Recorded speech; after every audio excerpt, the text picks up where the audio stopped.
slash co-founder. And today I have two guests today. I have Sam Epstein, who is from Massachusetts, I believe. Mhm. And I have Emily Pike, who is from Rothlandsford, New Hampshire? Rollinsford. Rollinsford, okay. So we're gonna actually talk about today some of our storm stories, maybe some of our, I don't know, adventures that we had for storm chasing, and probably discuss about some past like weather events. It's pretty much just a talk, pretty much about storm chasing and storm spotting and whatnot. So, I guess I'll start first for one story I want to talk about. Actually, I'll start to talk about the first ever New England Storm Chasers, how it began actually. I started this company back in 2009 when I was in Lynn State College, and one of my best friends, James Cinco, he's actually graduating to become a meteorologist. He's going to be a broadcast meteorologist, and James and I actually started this when we actually spotted a couple of, I think it was like a thunderstorm out near Lake Willoughby, which is north of Lendenville. And we actually drove up north to chase the storm and intercept it. And once we intercepted the storm, we actually pulled over some like little farm area. I don't know where it was, but we had a like thunderstorm come over. It was a weak-sized thunderstorm. It was nothing really severe at all, but it was a weak thunderstorm. We did see a couple lightning strikes. We did get a little downpour and everything, but that was our very, very first um, storm intercept, and I decided to actually come up with New England Storm Chasers for the company after that event. So, and now we're here, 5 years later. So, so anybody, Sam, Emily, do you guys have a story about how you began their storm chasing, maybe? How many do you Sam? want to go? All right. All right. Well, I guess then I'll go first. My first time really just began with me just always loving weather.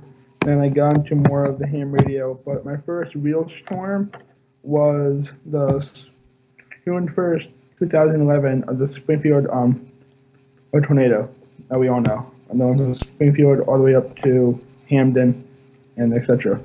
That it was exceedingly warm that day, and my chase partner and I, who were both untrained from Skywarn, I was on ham radio talking with to the spotters in the area, and we turned around off 91, so we come back 91 south, and as we were pulling into what is now it's a baseball parking lot, the tunnel went right over the top of his storm chasing vehicle. We were able to track it and then lost in the trees, and inevitably it went up and caused more damage up in Hamlin. So that was our first real taste of chasing. Jeez, that must have been amazing to see for him. Yeah, we weren't exactly expecting that because we saw it.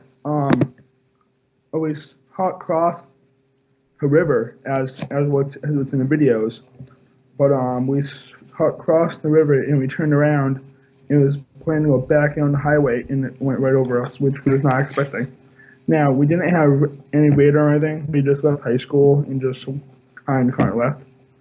So we're going by our own little instincts of what to Yeah, go with. because I remember the Massachusetts tornado.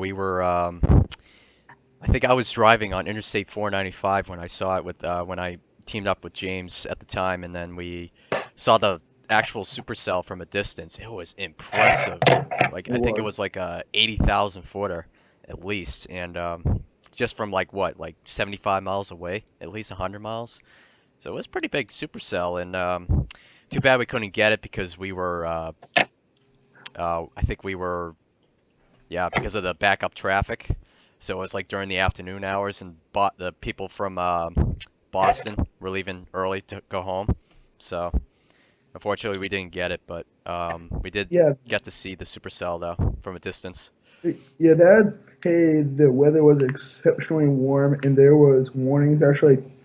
We have a teacher at my school who funny enough, is a Skyward spotter also. So we were talking to her all day, and we were watching the weather on computers in class, kind of just keeping an eye out. And then Yeah. we decided to leave class early, and thank God we did because we were able to catch up with the cell, and we actually got some good size hail dropping out on top of his car. So Yep. we got hail and we got a tornado. No, I'm sorry. Hold on, it did not touch the ground yet. So Oh, hold okay. on. No, I'm not going to say this. We lost in the trees because New England has trees on it, but Yeah. uh, we Yeah, I'm lost it there.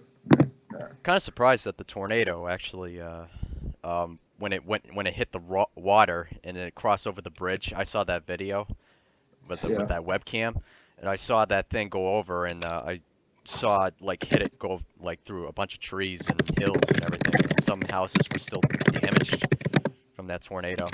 And actually, yeah. if you look on Google Maps, you could still see the tornado track, um, still there, printed there. Well, exactly. Like I work up in that area. Some horses.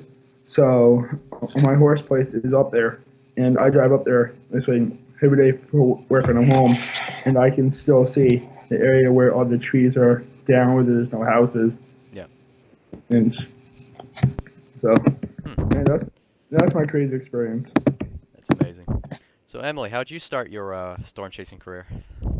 Well, I was really young when I had first happened to be driving while I wasn't driving. I was about 6, and there was a tornado that was going over the road on the highway, and ever since then I was really terrified of storms. So I was about 5th grade when I decided enough is enough, and I needed to learn about what I feared. So started learning about weather, and here I am now.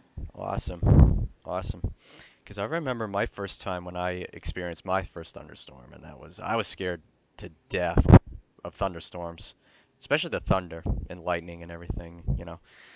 Like everybody has like those phobias, for thunder and yeah, I mean, and I just grew out of my fear. I try to watch the thunderstorms, try to stay throughout the whole thing and watch the whole thing because that's like a like a therapy kind of thing, and it worked. So I've been you know, watching like some of the documentaries of like the tornado documentaries seen on Discovery Channel and like the Weather Channel and stuff like that, and seeing like the thunderstorms like firsthand, and finally have a chance to actually storm chase in 2009. So it was really great. Pretty cool. Yep, there's a problem with the call, really. Yeah, yeah. All of a sudden, you guys weren't there. Yeah, well, all right, we're still here. Yeah. All right. So if anybody's watching the live stream, we're using Skype right now, so and I'm live streaming at the same time. So you might see some drop calls, you might see some of that.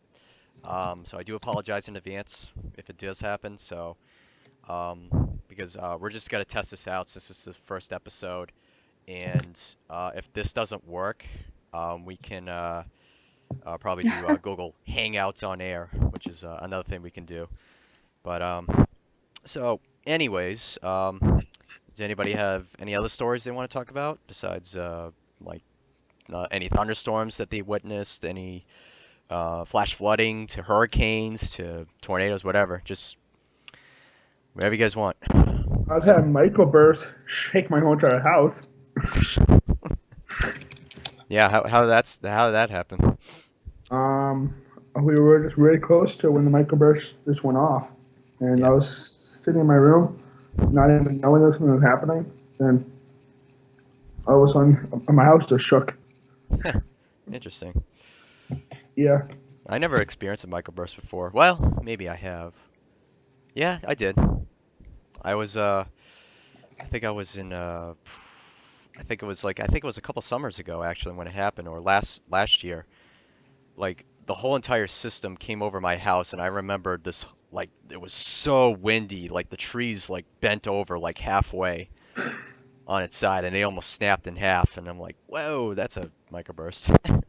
So, usually around Rockingham County, usually before it hits the Atlantic Ocean, the thunderstorms die off, and they basically give its last energy over my house. So, I get quite a ride over here, but Nice. but yeah, it's so.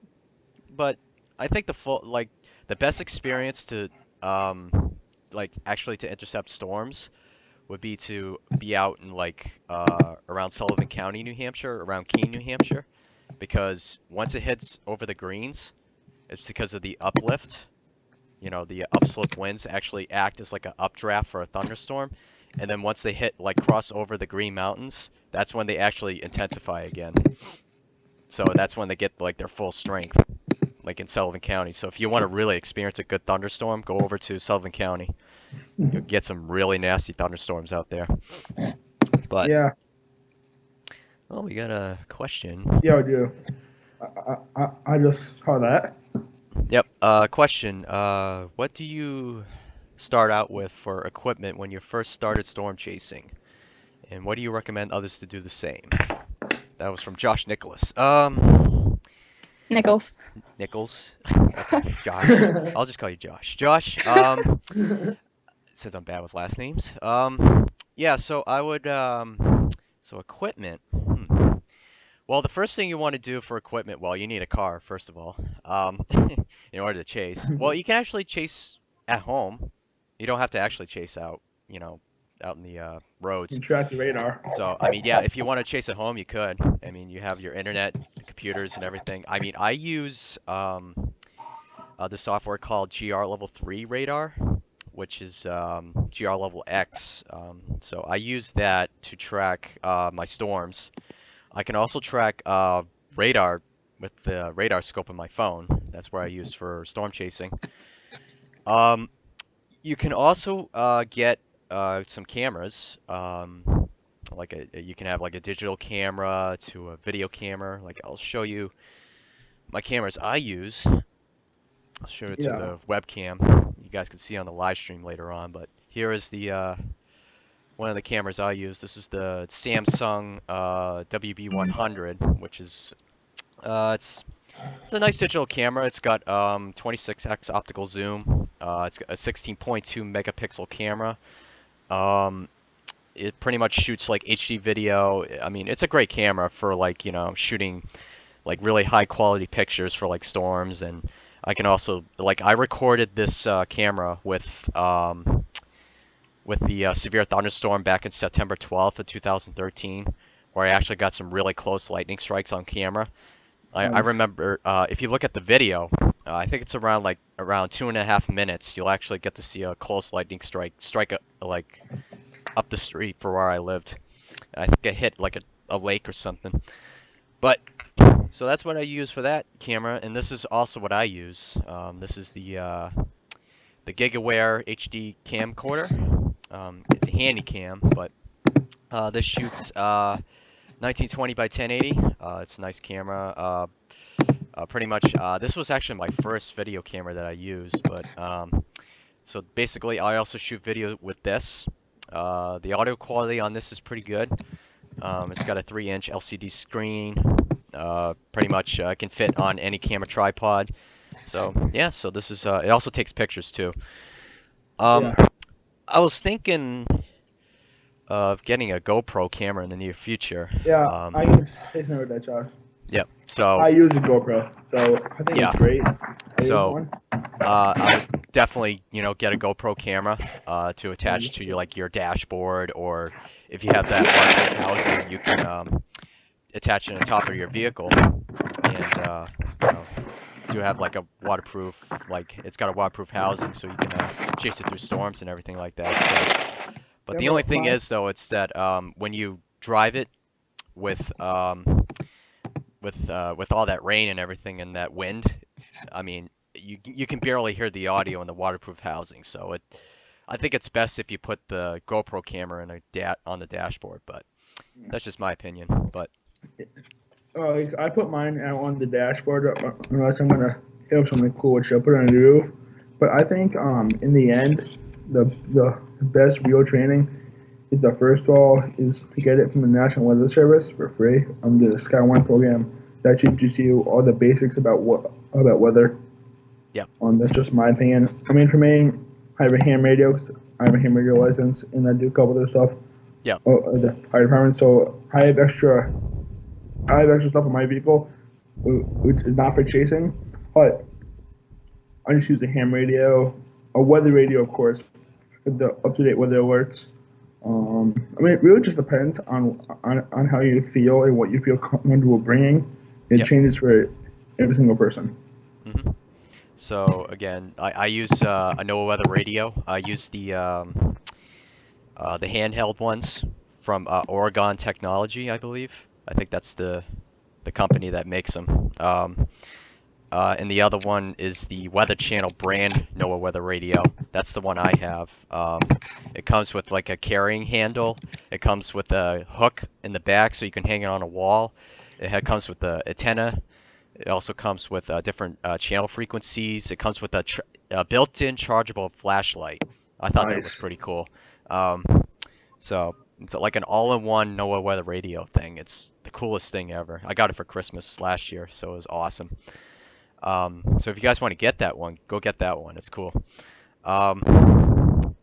I don't know about anything else besides storm chasing equipment. Phone, you need your cell phone, of course, but for if you need to make emergency calls, if you need to report in to the National Weather Service if you're a storm spotter, because you need the phone number for the National Weather Service to call in to report like any storm activity or damage. You'll get that number when you take the spotter class. You get a spotter number, which will help you help the National Weather Service. I know who you are when you're spotting and when you can call in. Yep. So if you join the spotter classes, which I think you can go to weather.gov to check those out, or you can type in Skywarn New Hampshire, or Skywarn Maine, or Skywarn Vermont. They'll have something pretty much for spotter classes. I mean, like they'll have like a schedule to when the spotter classes will be held. Like I had a spotter class at my high school at Pinkerton Academy, and they basically had that spotter class there. So I had at least maybe 3 or 4 spotter classes. So so if you guys want to take a spotter class, if you want to become a storm spotter, then I highly recommend to take the spotter training courses from the National Weather Service. I believe you can Google it. You can check weather.gov for that, and you can also check skywarn.org. I think. Mm-hmm. Yeah, skywarn.org is also another good website you can check out.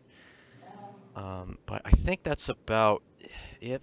I think we got phone, we got cameras, we got amber lights. You can also use amber lights for your vehicle. Yeah, depends on where you live, though. I would check with the local authority first, but yeah, just don't really overdo it. Yeah, just make sure you check with the authorities and just call up and see if you can use amber lights.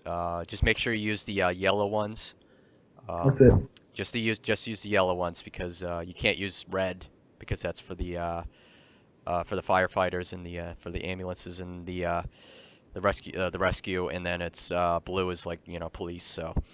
So you only can use yellow and white ambers for your vehicle. So and you got the amber lights, the radio, cameras. That's pretty much about it. That's how you start off, I guess. Well, you can't forget about the first aid kit now, can we? Oh no, not the first aid kit. Yeah, we need the first aid kit. So yeah, I have a first aid kit in my vehicle, but I hardly ever use it. But it's always best to keep one in handy. Yeah, just in case, an like. kit. Yep. Just in case. Yeah, go ahead. I do the fire department, so I keep all my fire gear, all my med kits in the back, just in case you come upon. Yep. I mean, damage. Like I haven't had to use my gear yet, but it's better safe than sorry. Yeah, definitely. All right. There's another question actually. Larry Sellers. Yeah, Larry Sellers. If I want to go with a friend who storm chases, what should I bring? Oh, that's what I just answered from Josh's question. So. Both, yeah. I hope it didn't join too late, but Most of these questions that I answered will be DVR'd. This live stream will actually be DVR'd later and uploaded automatically to YouTube. So if you missed a question that I answered already, or anybody else answered here in this conversation, pretty much it will be DVR'd later. So you can like watch it later. So as far as no questions, so any other storm stories you want to talk about? Actually, I can answer both Josh's and Larry's question Okay. too. Well, personally for me, I'm actually planning on getting what is called a life hammer, which is if you are stuck in a flash flood and your car starts to fill up with water, or you can't open your window or open your door, and you don't want to wait for the water to fully pressurize in your car, you can break your window and get out safely. Never So, heard of that. Yep. Yeah, they have that on some of the pocket knives sometimes. I mean, I know one of my medic knives has a glass breaker on it, so Interesting. that's also similar too. It also cuts your seatbelt for you too. Yeah. Oh, cool. That's awesome. Yeah, we know about the same things. Yeah, I know, right? It's like everything is like old school for me. Like I have to actually unbuckle my seatbelt, and I have to like try to roll down the window so I can relieve the pressure if my car sinks in water. But Hold your breath. Hold your breath. Yeah, Yep. well, the first thing that they say is, But so so yeah, that's why I'm a little when you try to drive with electric cars, like electric car window cars, it's like once the water gets into the the car and it destroys your equipment, like the electronics, it's like yeah, what are you gonna do? Open your car door. So that would be the best option. Just open your car door and see if you can escape, but you get it. Safety is number one priority when storm chasing. That's the number one golden rule when you storm chase with New England storm chasers. I mean, if the storm is too dangerous, don't intercept it. Nope. Like, if you feel uncomfortable chasing it or intercepting it, don't. Just like stay far away from it, take pictures, and it's better safe than sorry. Exactly. And plus, I have 5 years experience chasing storms, so I know when to like back out if I need to. Yeah, like exactly. I was like Kyle and about in Massachusetts, we have a lot of people who only that can know how to drive during a storm. So that's also something to watch out for too, is the general public. Yeah, who may respond a lot differently than what we would. I can attest to that actually, since I am a masshole driver. Same. So I always cut people off, and well, me not being the lead foot I am. So yeah, so again, you got to follow street laws. You got to follow again everything. When driving safe, be courtesy of others. Make sure know your surroundings. Because I remember one time, I'll actually tell you the story right now about the incident where I actually drove up. I think it was in Lebanon, New Hampshire. I think it was around June 2nd of 2013. Actually, it was just last year. It was the day after the El Reno. No, I think it was a week after the El Reno, Oklahoma tornado, and I actually, it was a dedication chase to Tim Samaras, Paul Samaras, and Carl Young. So I chased out in Lebanon, New Hampshire, and there was a severe squall line heading across Vermont. Man, if you wouldn't have seen it, it was like the most beautiful squall line I ever saw, ever. Nice. It was like, it came across, the gust front like had Mamatis in front of it. Like, there was so much scud in front of the gust front. And I actually got to see the hail core of it. It was all like bluish in color, like and white. Yeah, it was unbelievable. And once I was on the highway, it was like becoming very windy. The trees were flying everywhere, and the leaves were falling everywhere, I should say. And when I pulled onto Interstate 89 going south, the thunderstorm was coming on top of me, and it was a bunch of lightning strikes, heavy rainfall. It was just nuts. And like once I drove home, like I actually went to a rest stop area to stop. And after I went home, I actually led a convoy of vehicles through a heavy rainstorm. It was the coolest thing I ever done because I was the lead vehicle, and I had my ambers on, and or my warning lights on, and then I pretty much led the vehicles to safety. So, and as a storm spotter, that's like a big privilege to do, you know, just help people out. And it really gave me butterflies in my stomach since I did that. Um, so yeah, it was a really cool experience to do, and it felt like I did my job, you know. I mean, Sorry. so Okay. so again, I could tell about my accidents that I had recently.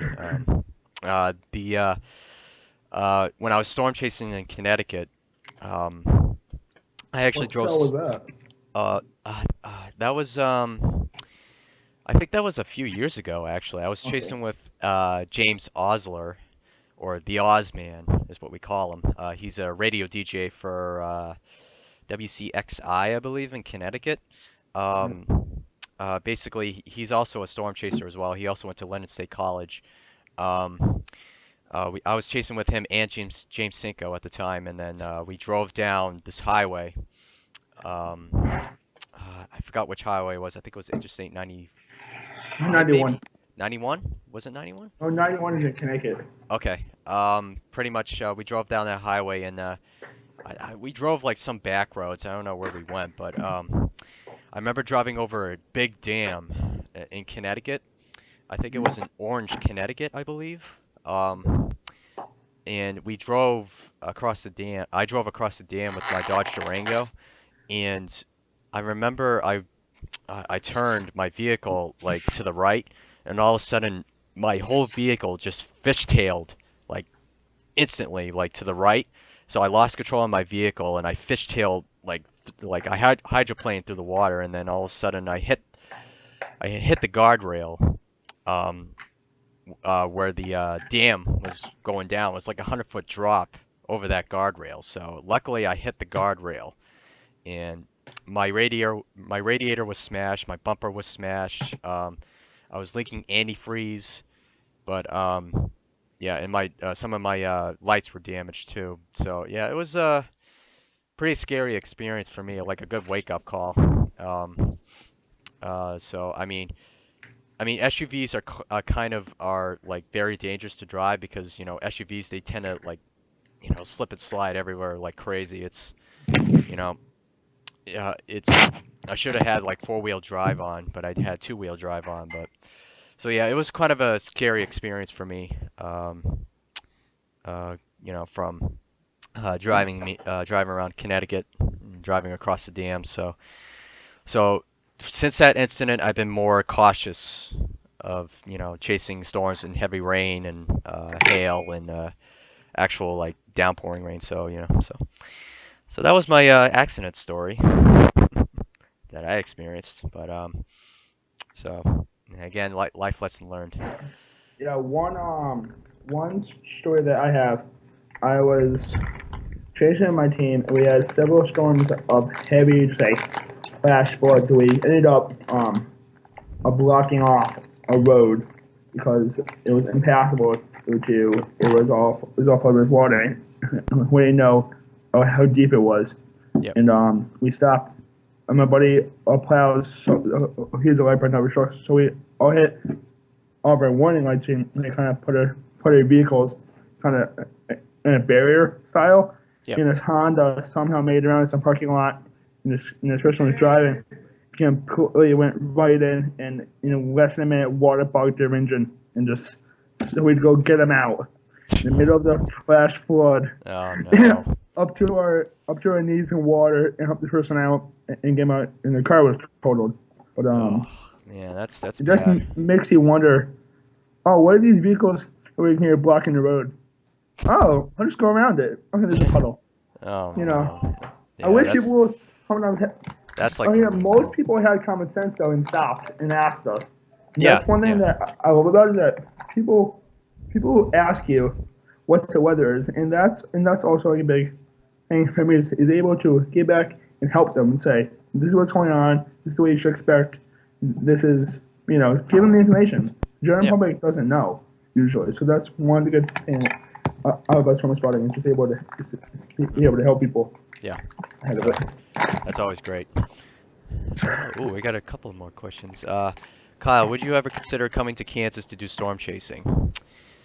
I would love to, but I don't have the money. So that answers your question. It's always the money. It's always the money. Always money. Yeah, it's expensive. I mean, if I won the lottery someday, I could. But Hopefully you'd share it. yeah, definitely. Yeah, I'll put out like special scholarships for people to if they do meteorology. Maybe I can like give like a $10,000 scholarship to go. Nice. Yeah.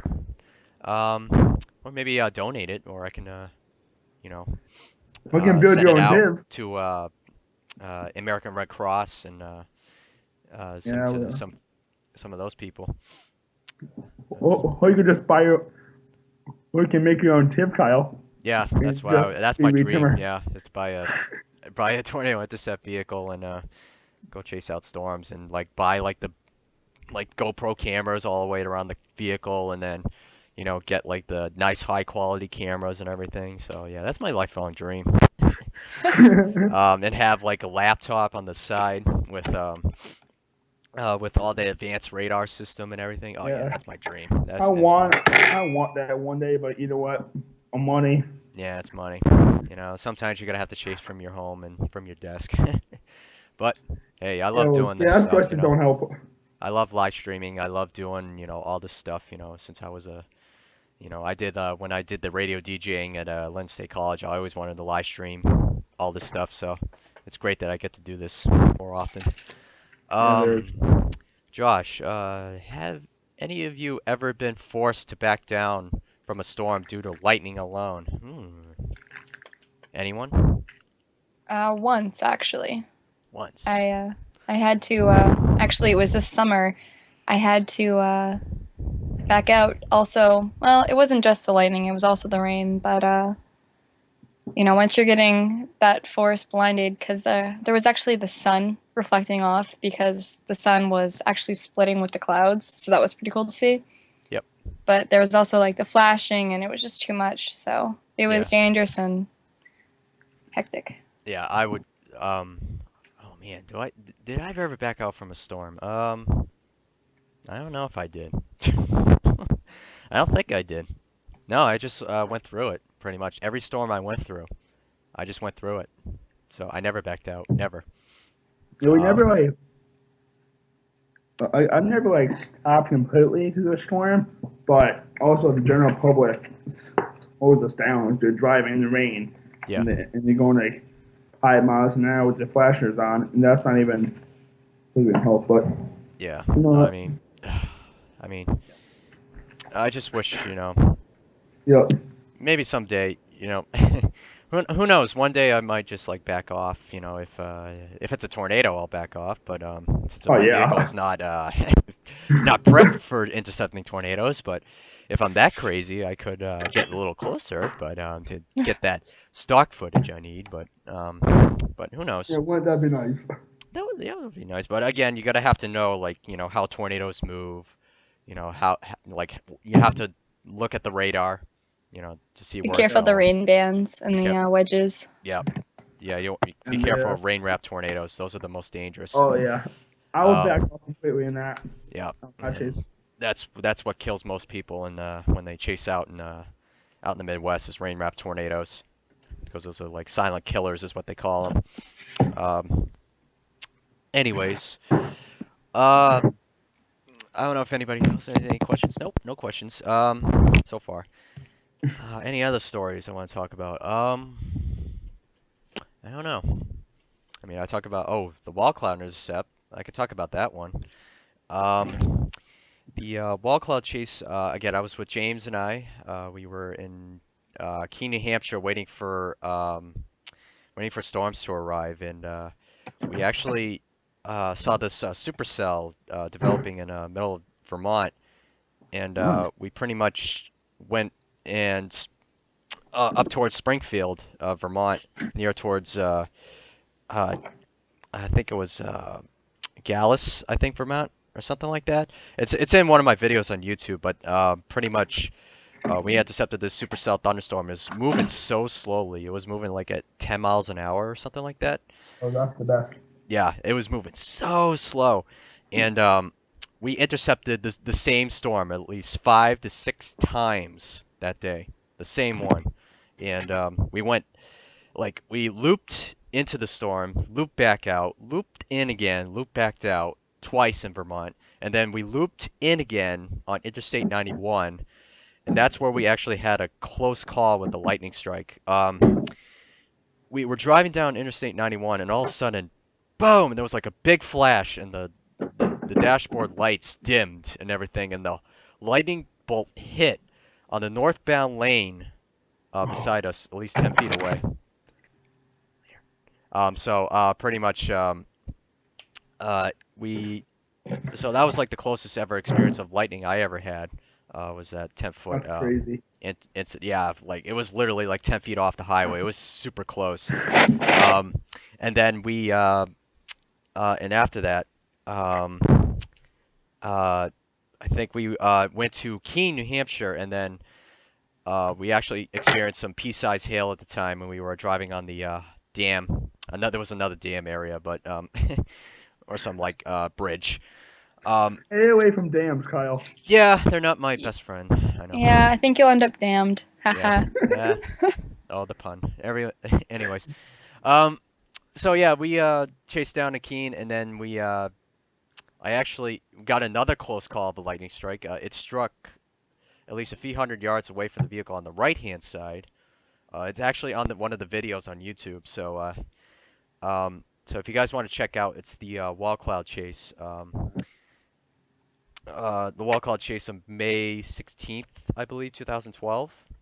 So this was a couple of years ago, but then once we got into Walpole, New Hampshire, I turned my head around and I saw a lowering happening behind me. I was like, wait, is that a wall cloud? So then I turned to James. It's like, hey, turn around like very quickly to see what's behind us. And yeah, so we was like, oh wow, that's a wall cloud. So we turned around, we did a U-ey, and then if you see in the video of the wall cloud video, you get to see the lowering happening. It actually was turning into a funnel. It looked like a tornado was about to develop once it crossed over the greens. So it was pretty cool experience. That was actually my first wall cloud intercept ever. So it was pretty intense. We got to see like lightning bolts like striking within like at least like I don't know, like 500 to 800 yards away from the vehicle. So it was quite an experience and pretty intense. So yeah, that was my wall cloud intercept. I don't know if you guys have any intercept stories you want to talk about, or any other that besides like, if you ever experienced like a wall cloud intercept, or maybe like or any cool clouds that you've seen besides wall clouds, maybe like cool gust fronts to like any supercell development or anything like that.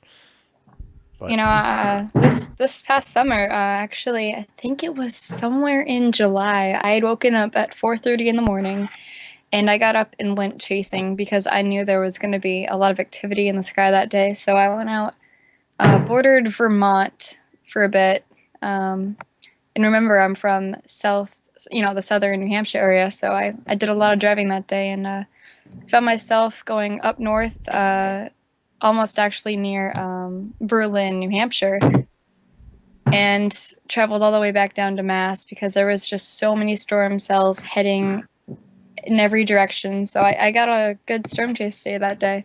That's awesome. That's awesome. Yeah. I like it. Man, it's like every time, since I'm like low on gas money, I have to wait for the storms to actually hit my house before the. I'm always low on gas money because I drive a big Jeep. It doesn't exactly help with the. Oh no, that's a gas. You have a gas guzzler, yeah. Yeah, I know, but I use it for work, so it works out. But I actually want to get like a car and just chasing that thing, get amazing gas mileage. It goes so much further. Yeah, this is why I wanted to get rid of my Dodge Durango for that reason, because that was a gas guzzler too. Yeah, like anybody listening, if you guys want to start storm chasing or start storm spotting, please choose one of your vehicles that is fuel efficient, that will save you so many is up on maintenance. I mean, the thing about the maintenance, the worst thing you want to happen is to have be on a storm super cell with hail, winds, rain, everything that's awesome, and then have it break down mid chase. So just a lesson. It hasn't happened to me, but it's always something to just consider. It's just what your vehicle, what you're chasing. Yeah, I do agree. I do agree. I mean, heck, I remember I got a flat tire while storm chasing. It was actually we were chasing the that was on May 16th. I was using my vehicle at the time, and then we were trying to drive out to Keene, New Hampshire, and I I went from Derry to Windham, and as soon as I was in Windham, bam, instant flat tire. I'm like, you gotta be kidding me. Oh. Really? Like at least 5 minutes into the chase, we got a flat tire. That kind of amazing. But so yeah, so we have to get the vehicle back to my house, and then I had to use my buddy's vehicle to chase. So, but we did get that wall intercept, and we did get our storm that day. So I was very happy. My Subaru Outback actually does great on mileage and the whole fuel, so I don't have any more problems with that. Just got all that fixed, so I'm ready for the storm chasing season. Sweet. Wish I could get a Subaru. Actually, my parents got a Subaru. The 2014 Foresters.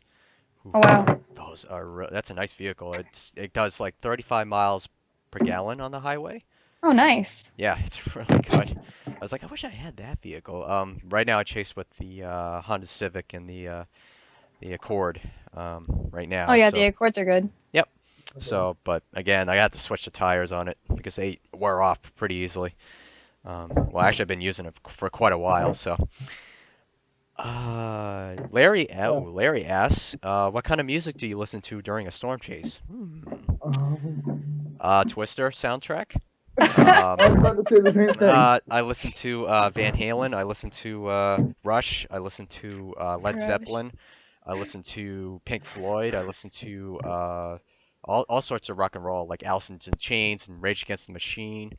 Mostly like 90s rock stuff, and mostly 80s.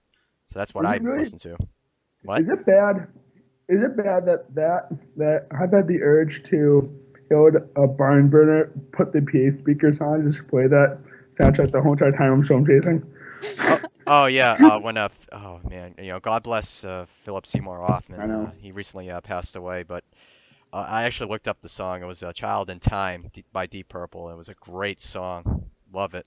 So if you guys want to listen to that song, it's Deep Purple, "Child in Time." It's on YouTube, so it has the guitar solo in the middle of the song. So, oh yeah, that was awesome. Yeah, so if I had a PA announcement thing, I could definitely do it. Just for fun and kicks, I've thought about that one, but I actually, believe it or not, have an entire playlist set up on my iPod and actually on Spotify that's just dedicated for storm chasing. So whenever I'm storm chasing, I just switch to that, and it's just, I don't even have to deal with it. Awesome. Yeah, for some reason when I use like MP3s well, I can't with the Accord because I don't have an aux port cable on it. I'm old school on that one, so I have to use CDs, unfortunately, but who knows, yeah. So what's up, Sam? What do you have to say? Yeah, it's like everybody has their own music they want to do, but most of the time when I try to play music, the weather alerts are getting in the way anyway, so I'm listening to tones the whole time. Yeah. Hey, it's part of chasing. Yeah, sometimes like when I try to play my music, it's like it's nice and all, but sometimes I want to listen to the radio alerts, what's going on, That is something. Like when the weather radio goes off, when there's a warning or like a watch, I usually turn on the radio and just listen to it, see what's going on out there. So yeah, great question, Larry. Great question. I don't know. Any other storm stories you want to talk about, or any past events? Actually, we want to talk about like tornadoes, maybe. I don't know, any tornado events passed recently. I mean, we could talk about the El Reno tornado. Or we could talk about I don't know if you guys remember the Pampa, Texas tornado, the Dimmitt, Texas tornado, some of the tornadoes from past recently. I remember like growing up and watching those, but on the tornado documentary videos that I had. But I remember back in the, I think it was back in the mid '90s when I started first watching weather. Um, I watched a tornado documentary film. It was on Target Tornado. It was by the Weather Channel, Hmm. and I remember some of the videos that some of the people actually filmed the tornadoes as they were coming across their across their house and everything like that. Pretty close, and pretty much I think the tornado I remember the most was the Pampa, Texas tornado. That one was back in 1995, and that was the one where the cop was filming the tornado across the railroad tracks, and it was an EF4 tornado that ripped through Pampa, and it was actually the first video that actually shown the actual full force of a tornado, of the actual like flying debris in the tornado. Oh So wow. yeah, so I do remember that. It's actually on YouTube if you guys want to check it out. It's the Pampa, Texas tornado of 1995. You'll probably recognize it if you watch the tornado documentaries on Discovery Channel, or I remember TLC used to do weather stuff back in the day. And uh, what was it? Yeah, it was mostly Discovery Channel. And I remember the Travel Channel used to do that too. Used to broadcast weather events a long time ago. Um, so yeah, I guess I could talk about the tornado documentaries I got. The Weather Channel videos I got are the Target Tornado video. I got the Sky on Fire. I got the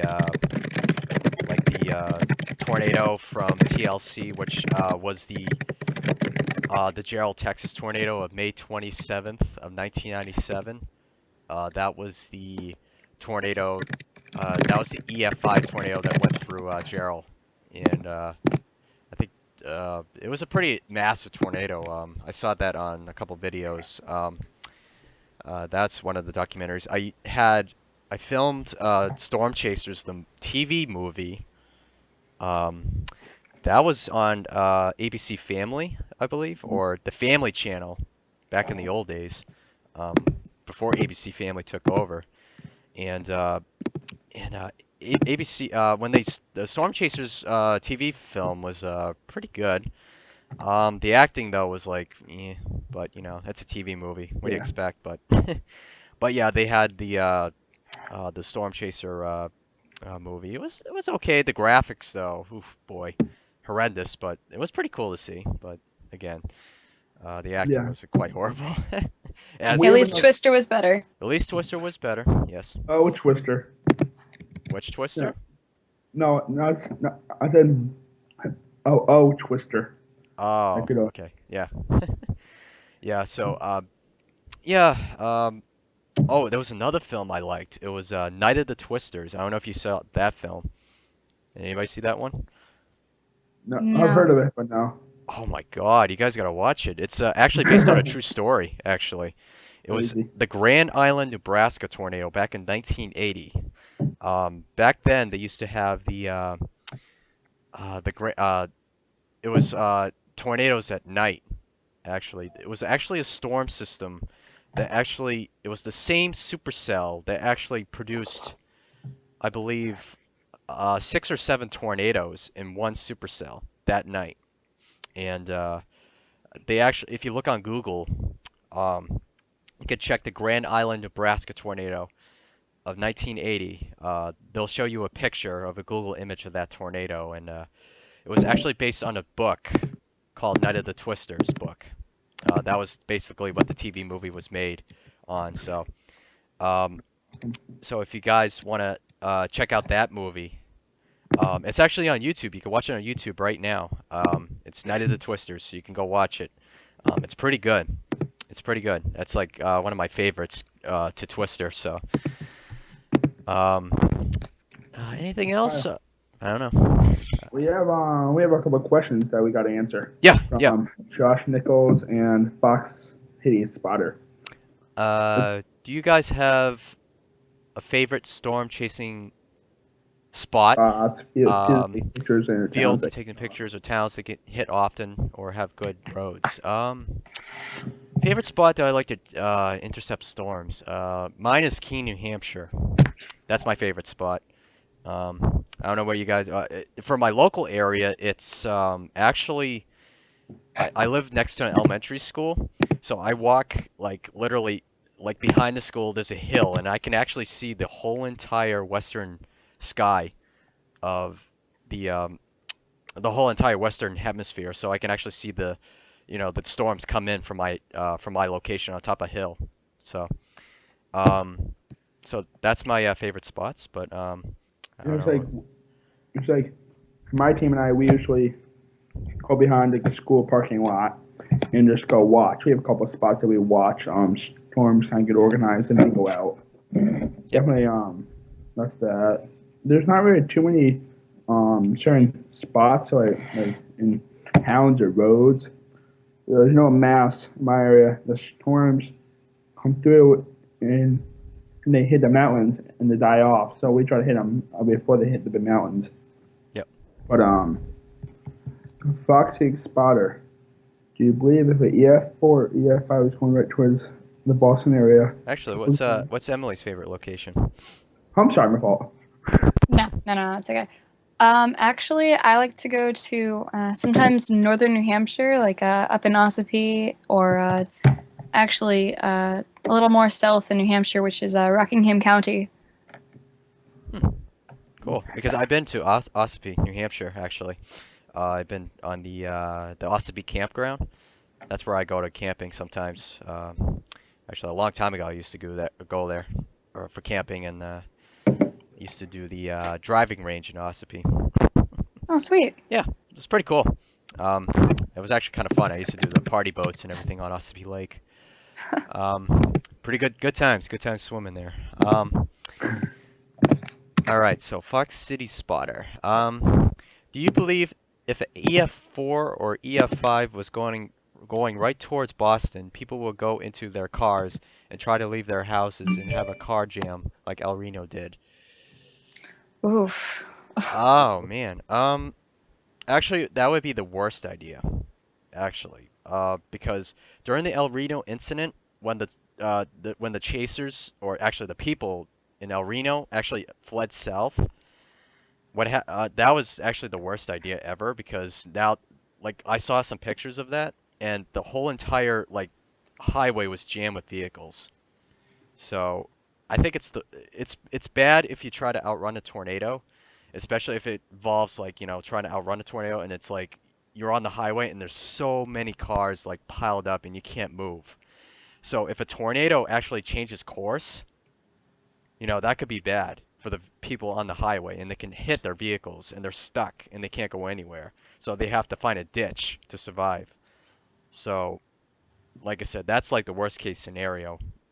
But that's your last option, by the way, is try to outrun a tornado.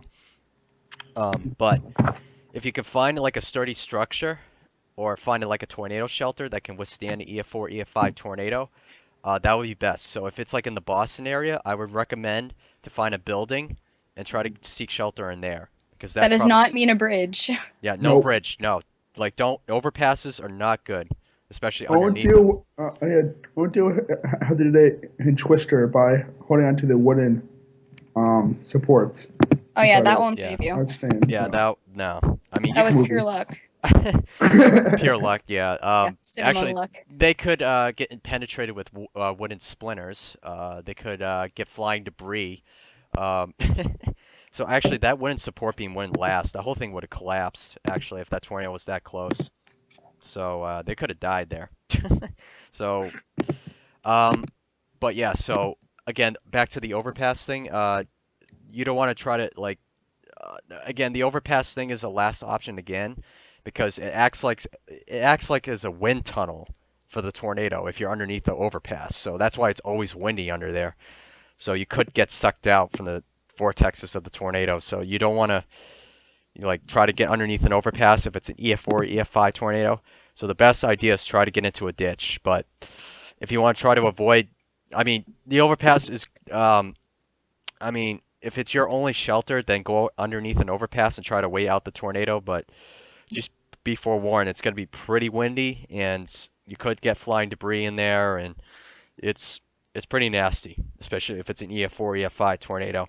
But but again, you won't know. It's if you can't judge a tornado by its size, because the way they judge tornadoes is by The wind. damage. No, the damage it causes Oh, after the okay. How much tornado. it eats. Well, the wind also helps, is what I've heard. Yep, and wind too. But again, it's all based on damage. Unfortunately, that's how they basically rate the tornado, is the Fujita scale or the enhanced Fujita scale. But right now, but the difference between the Fujita scale and the enhanced Fujita scale is that the Fujita scale was based on, again, the damage, the tornado damage scale. But the enhanced version is basically right now, the present. Like, we had all this computer technology to forecast tornadoes, and we actually got to measure the wind scale of the tornadoes a little bit more better this time around. So that's why we use the enhanced Fujita scale, not the Fujita scale anymore. So anyways, good question. Because I remember there was a documentary on that about the when a EF5 tornado hits a big city. It was actually Extreme Tornado on Discovery Channel. I actually have the DVD of that. It showed if a tornado actually hit Dallas, Texas, or Oklahoma City. Um, so yeah. I don't know if anybody's had any other stories or anything you want to talk about. I mean, I pretty much explained my stories, pretty much everything. Or maybe I could talk about like some schools, like some good colleges you can get into um, for weather. I Well, I know. do know that there's like the whole winter storm that's still going on. Yeah, I try to avoid that. Same. I don't I chase snow. yeah, I don't chase snow No. either. I avoid winter weather. Like, Yeah. I mean, if you But want to do practice and try to chase blizzards, I mean, go ahead, go right ahead. But again, Be my guest. I'm sick of snow right now. I want to move down south. I'm sick of it. I want to move to Florida. You have storms speaking of, every day. That's me. Yeah, You know, 15-minute storms that pass through. Oh it's yeah. like I just have okay, a cup of coffee, sit in front of a porch, and just watch thunderstorms all day. I would love A that. really good spot in Florida is actually Jensen Beach. Jen- I've seen a lot of good ones go through there. Jensen Beach. Hmm. I've been to St. Petersburg Beach. That's a good area. Oh, That actually intercepts some storms. I've also been in Spring Hill. I've been in Tampa, and I've been in Orlando, Florida. In Orlando, Florida. Whew, man. Let me tell you, I don't want to discuss about my Disney World adventures, aw. well, I mean, yeah, well, we got time, but anyways, Disney. Well, let me tell you about Disney World. If Yay. everybody's been to Disney World, there's a lot of kids there, lots of them. I mean, a lot of bratty kids. If you can't stand bratty kids, don't go to Disney World. Um, but anyways, I experienced like some storms out there. You know, like like when the storms hit in Orlando. Like I was in an Animal Kingdom and I actually experienced a heavy rainstorm. And I couldn't I got so scared I couldn't find my parents actually. I lost my parents during a heavy rainstorm in the Animal Kingdom once, and I couldn't find them for the life of me. So I went back and forth trying to find them in the stores, and I couldn't find them. So and so luckily I found them in a like a gift shop next door. So yeah, that like even in the heavy rainstorm in Orlando, you can easily get lost, and you gotta make sure you stick with somebody, because it's like very blinding rain.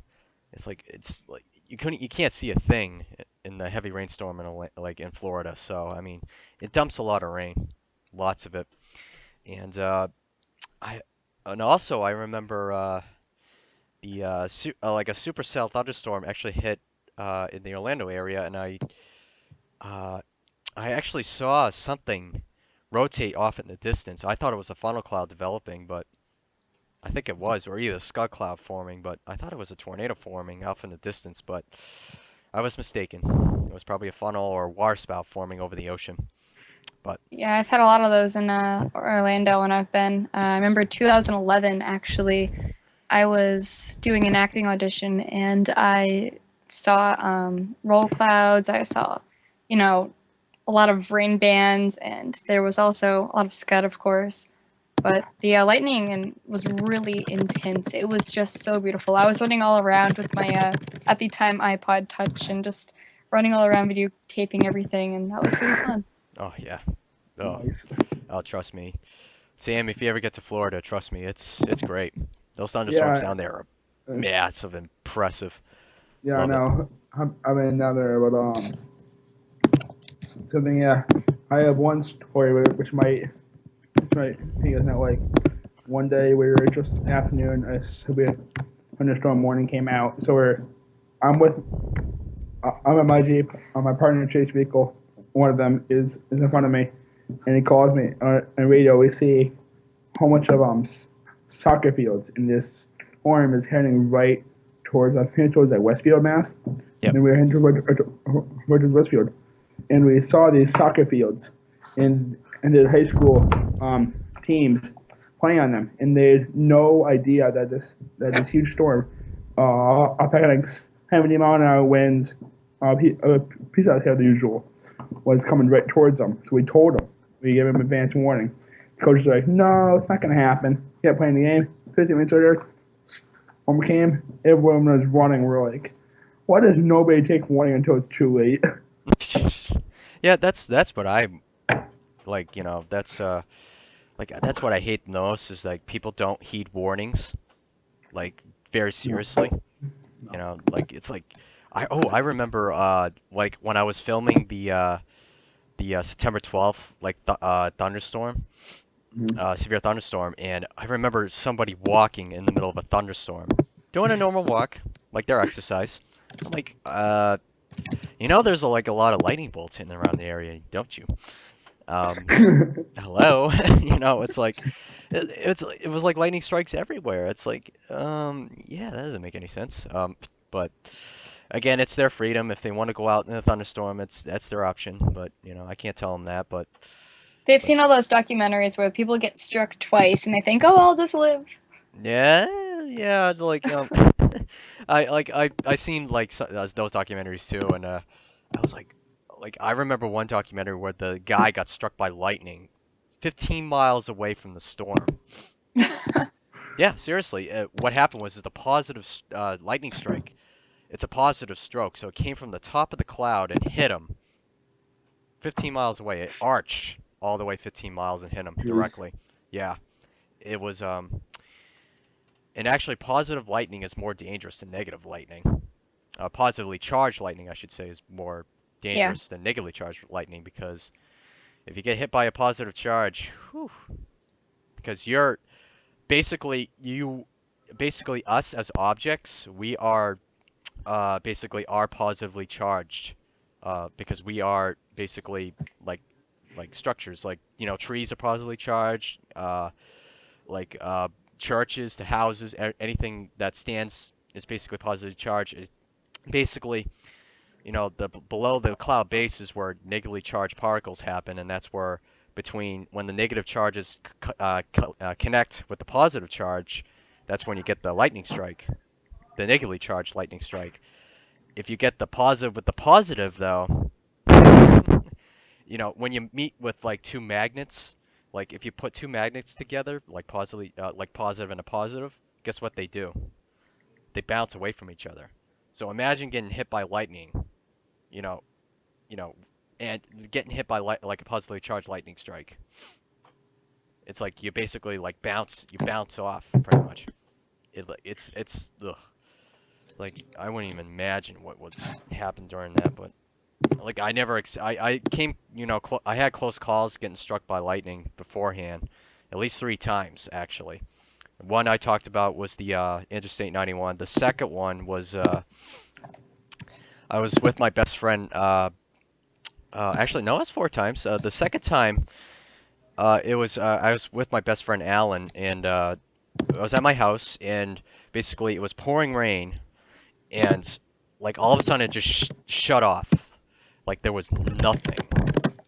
Absolutely nothing happening. Like no rain, no wind, nothing. And all of a sudden, boom, the lightning hits across the street, like down the street, hits a fence, and my hair stood up on end.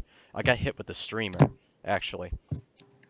So, yeah, it was quite of a scary experience. Uh, that was the closest I ever experienced of feeling lightning. The third time was during the September 12th, 2013, when the lightning bolt hit across, like from up the street from where I was, and actually hit like the lake or some sort of pond up on the street. So that was pretty close for me. And another incident was what was the other incident? Oh, what was it? I'm trying to remember. I can't remember. It went away. Dang. But That's all so right. yeah. So those are my close encounters of lightning. If I can remember, I'll talk about it. But so yeah. So I had pretty close encounters. Oh no, it was I remember now. It's the golf ball size hailstorm. I actually went home. Like I drove through Bennington, New Hampshire, and pretty much that was the golf ball size hailstorm. And pretty much when I was driving on the right-hand side, there was a lightning bolt that hit literally a couple hundred yards from my vehicle. So yep. So those were the 4 incidents of me almost getting struck by lightning.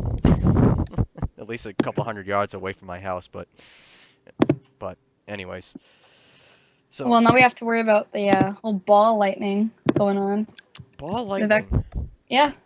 Yeah, those are rare phenomenons. Those usually don't happen too much, but yeah.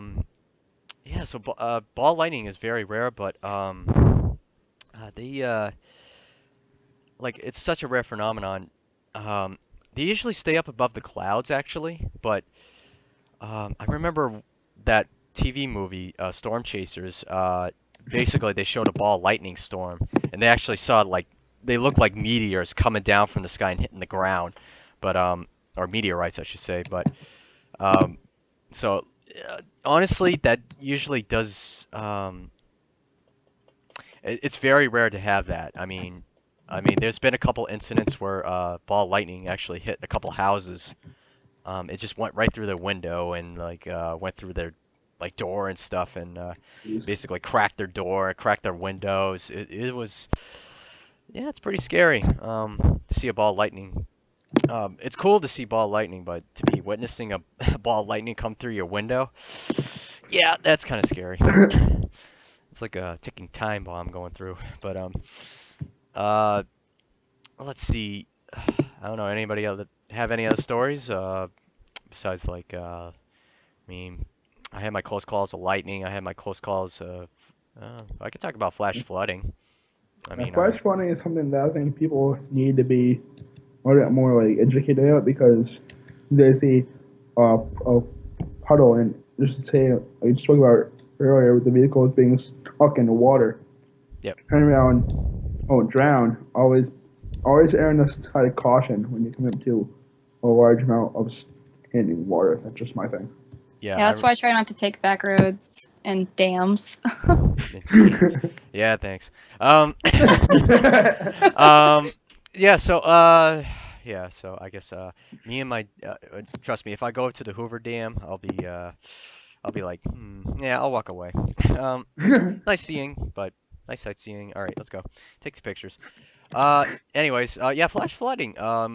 Yeah, I experienced actually there was one incident. I think I already told the story, but I remember going on Interstate 93 North, and I actually intercepted a thunderstorm just south of Franconia Notch, and I hydroplaned like at least 300 feet on the highway going 60 miles an hour, and that was on the Honda Accord, which the tires treads were pretty much bad, but so yeah, it was a pretty scary experience that I witnessed, and I hope I don't want to do that again. So when I go through a heavy rainstorm, I make sure that I go at least like 30 miles an hour. I'm not gonna go like so super fast. But unless you have like a Ford or something, or maybe like a truck or an SUV or any yeah, those that's pretty tall. like a four-wheel drive vehicle, because because it gets those tires can really hydroplane on the highway, and it's pretty bad. I remember that major flood that we had in my hometown in Derry. I remember it was raining so much. I think no, we had a ton of snow that year, and when it rained, it literally like flooded the whole entire sewer system, and it flooded the Oh, God. yeah, pretty much the sewers over flooded, and pretty much the lower half down to my street flooded over. So the whole bridge was taken out. Pretty much, it was impassable, and I remember the whole entire golf course was all underwater. 9 holes of it was like at least like maybe 15. No, I would say maybe like 1,500 to 2,000 yards of water just covering the golf course. And it was literally turned into a lake, pretty much. And I saw like when I drove past the golf course, I saw out out in the distance in the middle of the golf course there was a covered bridge out there and it was all underwater. I was like, wow, that's like a ton of water. Like at least like we had at least like 3 or 4 feet of water at least. So I mean, it was a pretty intense rainstorm and flood that we had in Derry, um, but luckily, it all subsided later on, and everything went back to normal again. So, um, so At least the grass got some water. yeah, at least it did, but it was all full of mud. But but yeah, it again, we had some nasty rainstorms, but I remember one year we had actually was it? I think it was last year we had that winter drought that we had. We only had like 2 snowstorms that year. That's it. I remember that year. I think it was 2013, yeah, or 2012, 2013 winter. We had absolutely no snow at all whatsoever. It was a dry winter. So, but again, that was like back in the old days, and well, it was a couple years ago. So I mean, um, so any more stories? Well, we actually have a question. Do we? I don't know. My feed's not updating, but Oh, well, Yeah, it's from Josh Nichols. If you've ever seen ball lightning in person, is it fast moving? In videos, it seems very to slowly hover. However, in every video I've seen, it was a distance. Okay. Well, as actually Kyle said, I think, as he said, it was rare. So I don't think any of us have seen that. Nope, I never seen it. So, No. I mean, if there are YouTube videos out there showing the ball of lightning. When they, like I said, it's very rare to see one of those things. But so if they do move fast, yes, they do move slow in videos. So I do believe ball of lightning moves slow, but when a ball of lightning actually hits like down like at an angle, like pretty much near towards the Earth's surface, pretty much like a regular lightning bolt does, pretty much the actual it's actually pretty fast if it goes downwards, but if it goes sidewards in a storm, it actually moves slowly. So it's kind of weird how it does that, but but anyways, yeah. So thanks for the question. I know something weird that I've experienced was I was away in Illinois this past year, and even though it wasn't a thunderstorm, but it was pretty cool. It was during the polar vortex. It was about -32 degrees in the morning, and the sun hadn't just hit yet because we were all just waking up really early. And it was about probably 5, and we look outside, and there were, what looked like flowers that were made of frost. So we did some research on this, and it was actually something real, which is frost flowers. And what happens is the sap from the actual, flowers or grass actually spreads out, and it creates little waves of actual frost flowers, and it actually melts when the sunlight hits it. Oh, that's cool. Yeah. Cool. Yeah, because I remember doing the experiment where you throw water, like hot water, out in the below freezing temperatures, like 15 below. Backing up in if you go to London State College, you're gonna experience a lot of below zero temperatures up there. So it's always good to do experiments like that. So like I remember one video where this guy had a frying pan of hot water and he just like tossed it out the window and the whole thing froze pretty much, and it turned into white dust. Like instantly, it instantly evaporated. I was like, wow, that's unbelievable. So, yeah. So, I'll never, I never don't want to experience cold weather like that again. But, but, but you know, I'm gonna have to deal with it. You know, it's been living here for the past like, 25 years. So, hey, gonna get used to it. Exactly. Get your hand warmies, I call them, hand warmers. I remember one story that I have that was a couple years ago. This was back in Hurricane Irene when we had that in Massachusetts. My road is a swamp now. It used to be a cut through road, so it used to link like half the town to each other out in Amado, but that's they closed that, and we still have our power. There's a transformer pole snapped. It got over the trees, fell in the swamp, and knocked down the transformer due to the winds.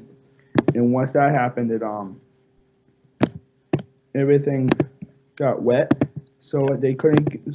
So the power company couldn't get the vehicles back there to fix it for 2.5 weeks.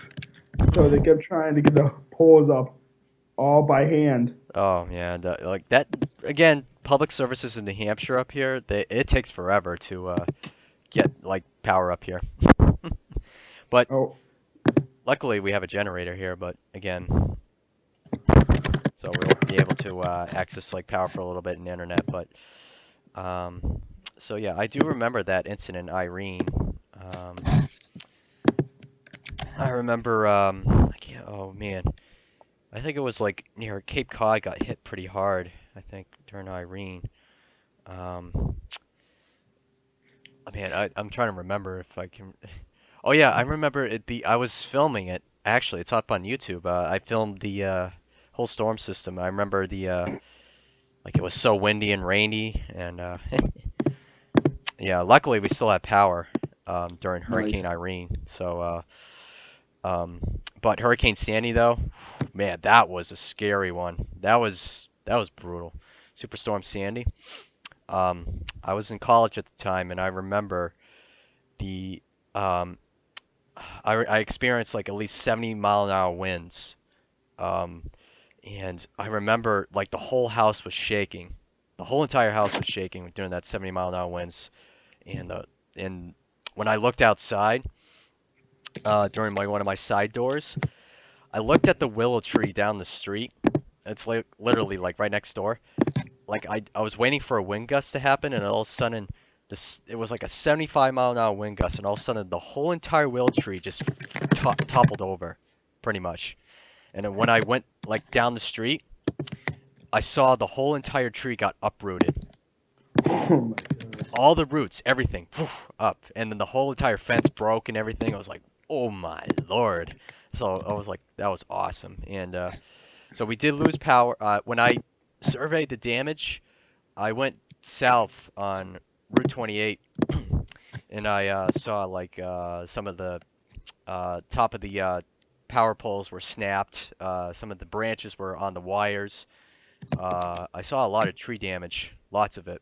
Lots of big trunks like falling off. It was a very impressive storm and pretty scary at the same time. Since we lost power for like almost like about like 5 or 6 days, I think. That's So crazy. yeah, it was pretty intense. Pretty intense. You want to talk about power loss? Talk about the 2008 or I think it was 2009 winter storm. Jeez, 20 days power outage. Oh, I do remember that. Yeah, I think it was the I think my parents actually. I think I was in London State when it happened. Actually, it's funny because London State College, I'm up north, and we had that winter storm. We only got like at least 3 or 5 inches up there, and yeah, my parents had to drive up to Maine because there was like no power at the house because we didn't have a generator.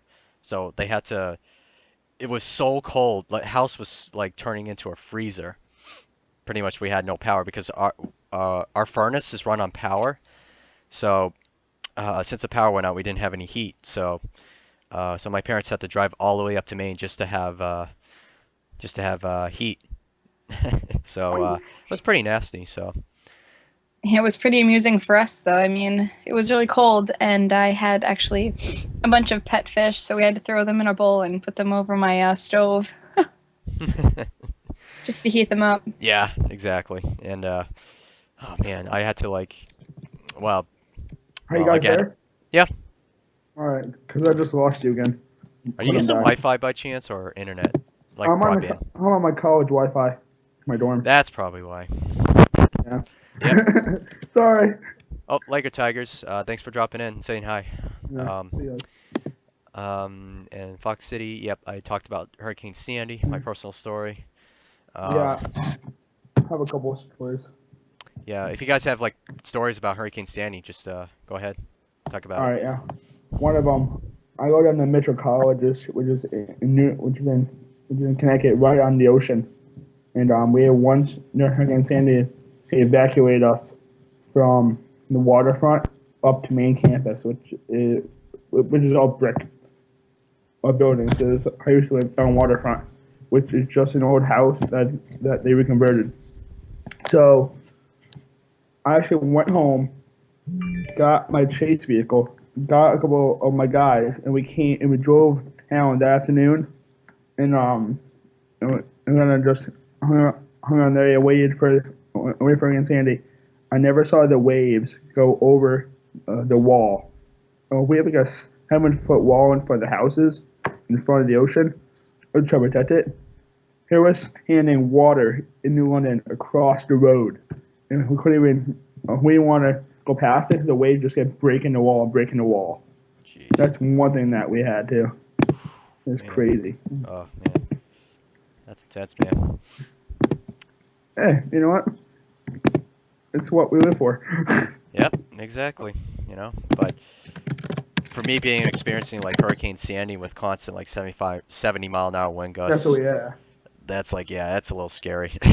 But that's like my first experience of a hurricane. So, but now since I'm like know what's gonna happen, you know, Yeah. I don't want to have to worry about it.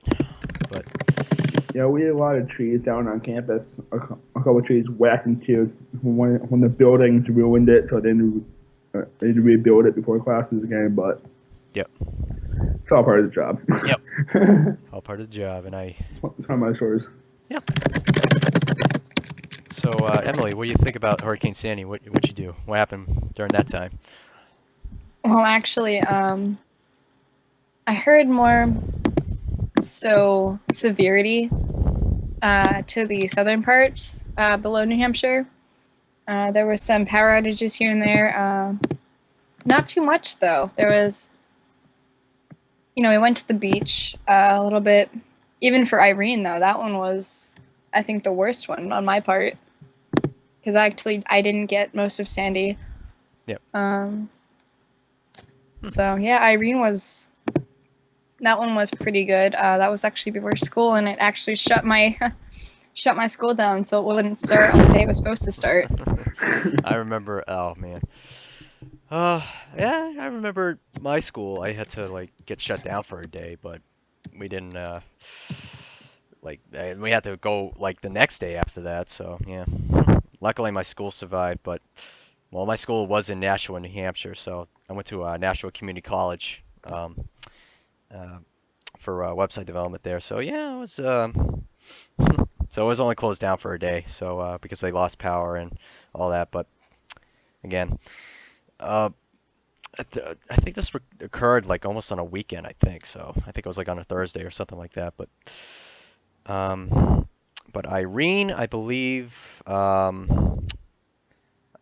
can't remember what happened when I was in Irene. I was at home, but I think I was about to start school up, actually. This was like 2 weeks before I started up Nashua, actually. So, go figure. Hurricane Irene hits before I start Nashua, and Hurricane Sandy hits when I leave Nashua. Go figure. So, yeah.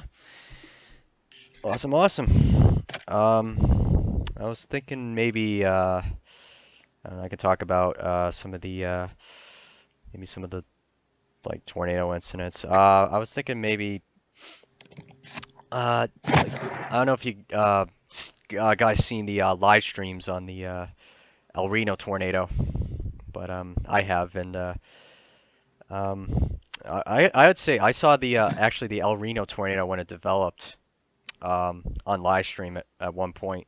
I think it was like K4, I think, or Channel 4 News in Oklahoma City.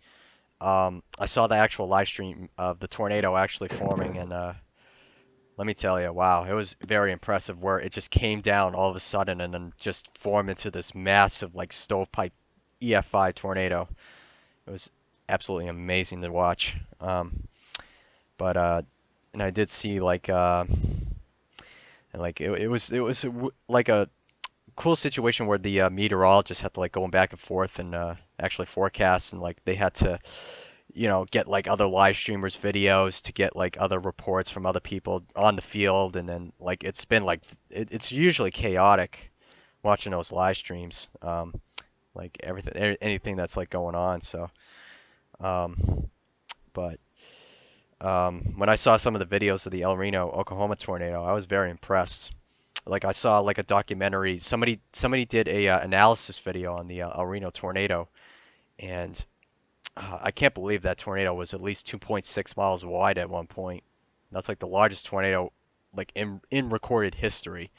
Um, so when the tornado like came down, I saw like so many chasers like on that supercell. It was absolutely impressive. But so if you guys want to watch that video, it's actually on YouTube somewhere. Um, but unfortunately, I can't link any links in the comment box on the right hand side because it just won't let me post links, unfortunately. Um, yep. So that's I was at home when the El Reno, Oklahoma tornado incident happened. So again, I don't know. What are you guys' opinions on the El Reno, Oklahoma tornado?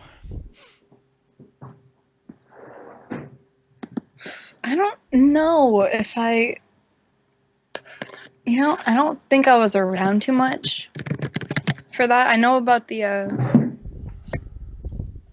well, I definitely know about the Moore tornado.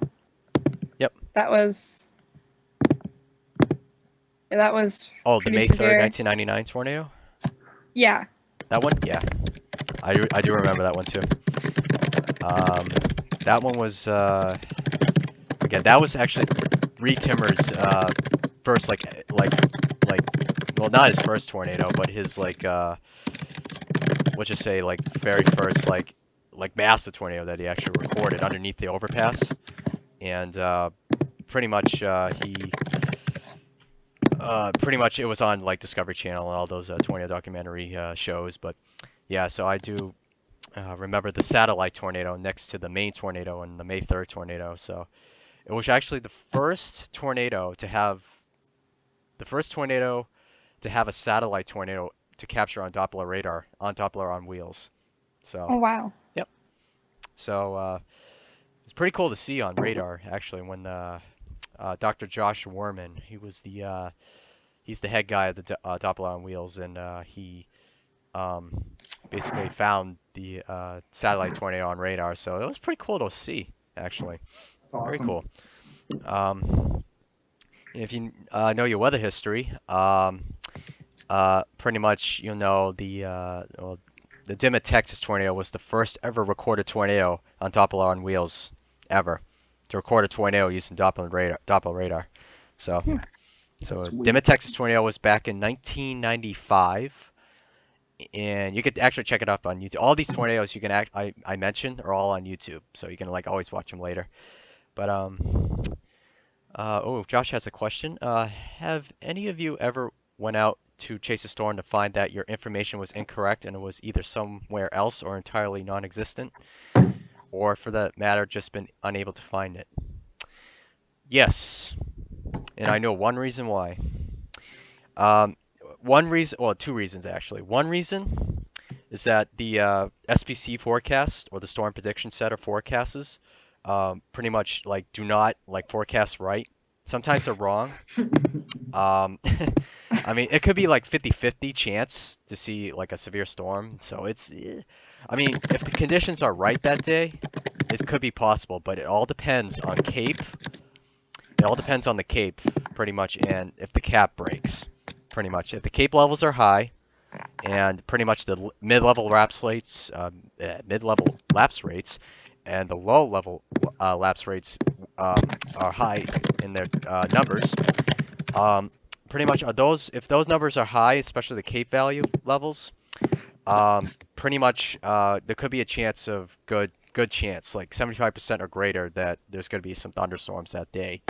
Um, but SVC, it's a 50-50 shot sometimes. But if the forecasts are right though, with the actual, like, like I said, um, it's basically people take the actual, like, measurements, the weather balloon measurements, measuring skew T graphs, and measuring hodographs, and actually forecasting using that type of forecasting system using weather balloons, and they track uh, the lapse rates with that, and they check to see if there's going to be any like supercell development happening using the skew T graphs. That's how they measure supercells, by the way. If there's going to be any like thunderstorm development, they use skew T graphs to forecast that, and same with the hodographs too.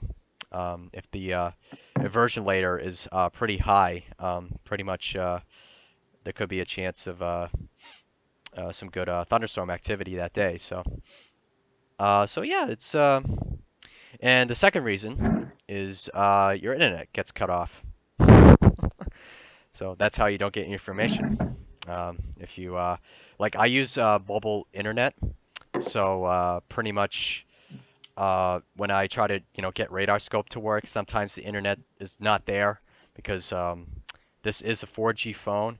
So when I try to go into like 3G areas, yeah, sometimes the internet doesn't go through, and I'm gonna have to wait till the radar updates. But so I mean, it's sometimes you have to go with your gut instinct to chase storms. Like, I always trust my gut instinct when I chase storms or go out chasing, because I know I'm gonna intercept something, at least one storm. But like, I remember one year when I like had a thunderstorm in the middle of February 2012.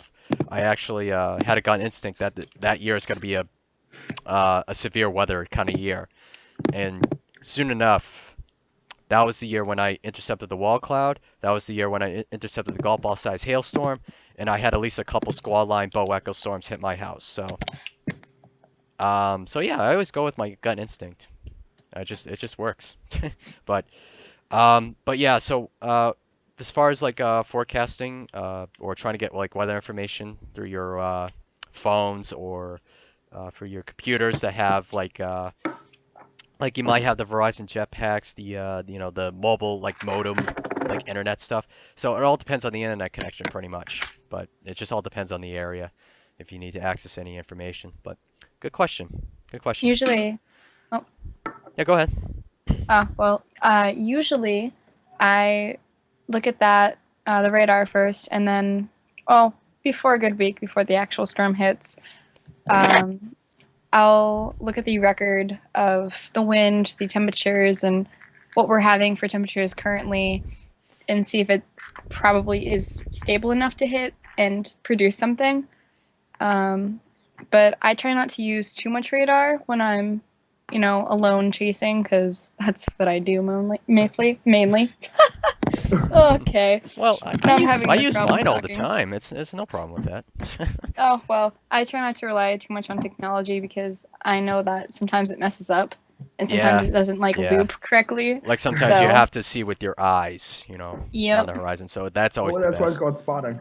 Or bring a barometer with you. Attach it to your vehicle. Then you have pressure. Okay, um so if the high pressure is like what, like about like 1,000 maybe, and it drops to like 900 something, oh, thunderstorms are coming, because low pressure actually indicates storm activity, or at least you're gonna get storms. So A lot of people still use barometers, actually, in these days. Back out in the Midwest, when they don't have technology. I bet some people don't. Like, they use the old almanac. They still use the farmer's almanac. They still use that. They also still use barometers to forecast weather. So they don't need that technology. So they get a regular thermometer, a regular barometer, and pretty much the farmer's almanac, and they pretty much forecast their own storms. So, so yeah. Excuse me. Oh God. Fox City Spotter has a question. Oh yeah, my feet's like not working. Hold on. Hold on. Oh, there it goes. I just have to switch tabs. Do you believe the officials at Daytona kept people safe 2 weeks ago during that NASCAR race? Ooh.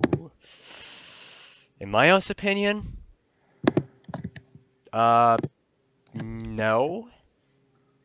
But if there was a tornado, they should have put in like inside a building. Like if the like I don't think they're meteorologists, but like they're from I bet most of them are from Florida, so they're probably used to thunderstorms all the time, in Daytona. So it's like, yeah, this is nothing, Or if they have like a water spout or something, you're like, yeah, that's nothing. Like like pretty much they're used to it. Like they built immunity to thunderstorms. Like they just sit out in the rain. Pretty much. So Kind of like how we were all enduring the snowstorm, and then there was, I think it was Atlanta, and they were slipping and sliding all over the roads while we were laughing. yeah, exactly. Exactly. We just sit and like laugh. It's like they were like, oh, have you seen the video? Like, we gotta get the milk. I gotta get the milk. Have you seen the video of it's a movie trailer. It's got 1 inch of snow. Oh awful. yeah, I seen that. Yeah, Oh, that I was heard about that. hilarious. Funniest thing ever. Coming to a theater near you. 1 inch snow. Be prepared because it's gonna come and hit you. But anyways, Yeah, that was the same with the earthquake in, I think it was 2012. We had like a mini one here in the area yeah. of southern New Hampshire, and there was like a trash can that tipped over, and they're like, never forget, so-and-so earthquake. I remember during that earthquake, it was like across the street. My neighbor's house, their telephone power poles, it flopped over. I'm like, whoa. I remember the earthquake when I was in my basement. I think I was like playing my games, and all of a sudden I just felt my chair rumble and rattle. I'm like, whoa, what the hell was that?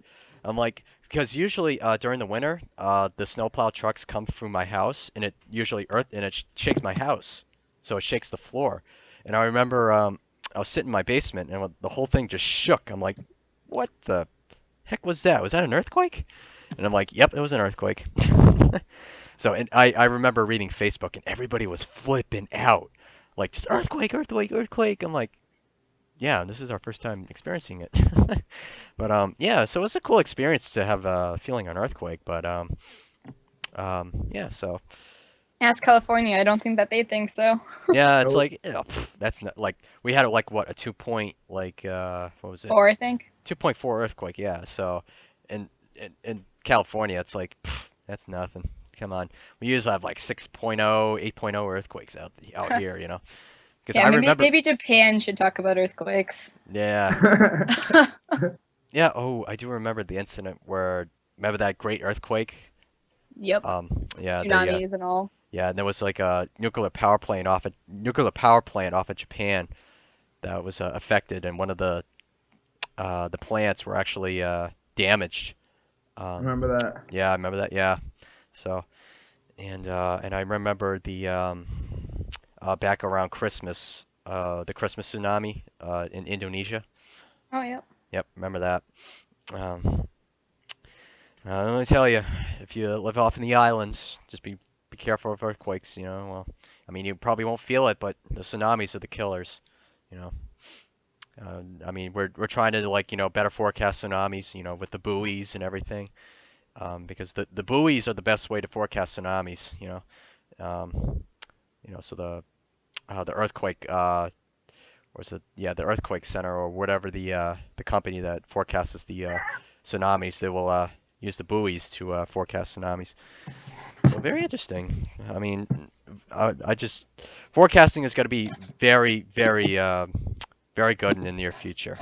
You know, we'll have like I better think it's all forecasting monitoring. systems and like forecasts like thunderstorms, tornadoes, and everything like that. So, I Did mean, you hear about the experiment people were thinking about doing? I think it was from Texas to Chicago. They were gonna try to build a wall to stop the tornadoes. I heard about that. That was the most ridiculous idea ever. I'm like, are you kidding me? Like, are we gonna build a Great Wall of China to stop tornadoes? Yeah, sure. Yeah, that No. wouldn't work. No, that would be like the great wonders of the stupidity in the world. Like the seven great wonders of the world would be the great Yeah, stupidity wonders of the world. the Um, toll money would no longer be going towards the actual roads. yeah, exactly. You know, it's Oh, like, when does it does anyway? Oh, that's true. I mean, come on, let's be honest here. I mean, yeah, I trust me. They were thinking about like putting like actual like weather like Doppler radar stations like every like 500 feet out in the Midwest. Like actual mini-sized like Doppler radars, so they can actually track tornadoes and supercell development out there. So they could definitely fine-tune the storms and everything like that. Ding. I'm sorry, my phone.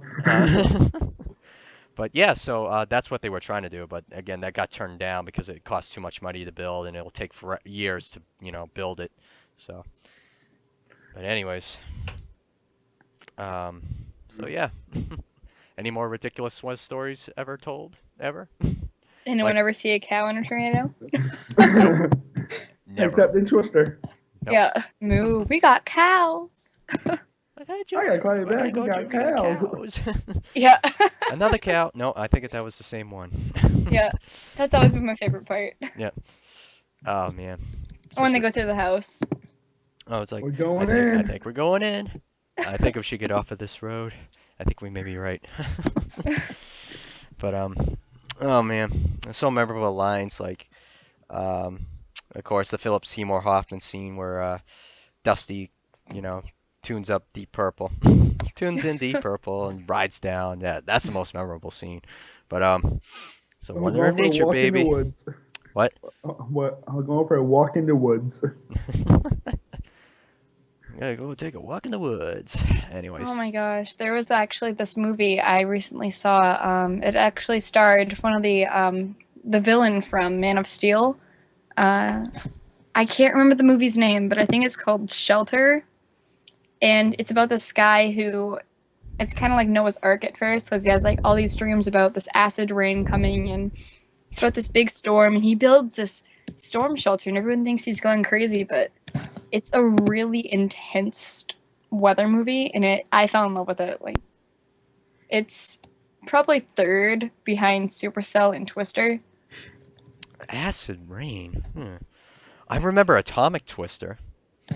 Oh yeah, that's an old one. That's an old one. I remember the tornadoes were actually like right next to the nuclear power plant and just sitting there. I'm like, is that tornado ever gonna move?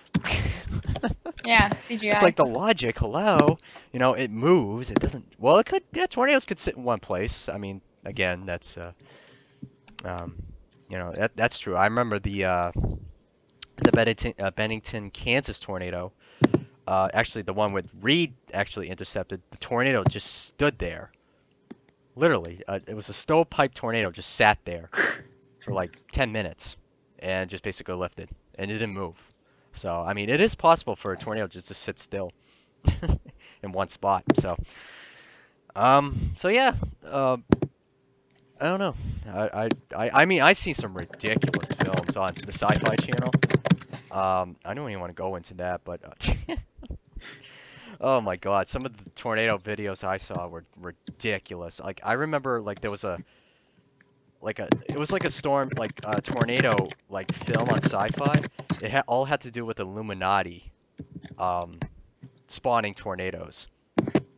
Like an actual cult group spawning tornadoes. I'm like, are you what? I was like, oh That's my, crazy. this is ridiculous, What did they come up with next? Like Sharknado was like the worst movie I've ever seen in my life. Like That oh was my terrible. God. Oh. That was like making fun of storm chasing, I swear to God. Yeah, it was hilarious and stupid at the same time. Like, why would people watch that stuff? Like, you gotta be kidding me. They watch it because they know that they're probably really good critics out there just destroying that movie. I know, right? Good. And then Sharknado 2 is coming out soon. Go figure. Really? Yep. Oh Ugh. my god. Yeah. We don't need Destroy that. it. Yeah. Well, I never watched it, so I'm never being able to. We're gonna watch it, but I remember Um, watching the trailers and rolling my eyes, thinking, okay, some lunatic probably made this up. But then I found out, oh, it's sci-fi. This makes sense.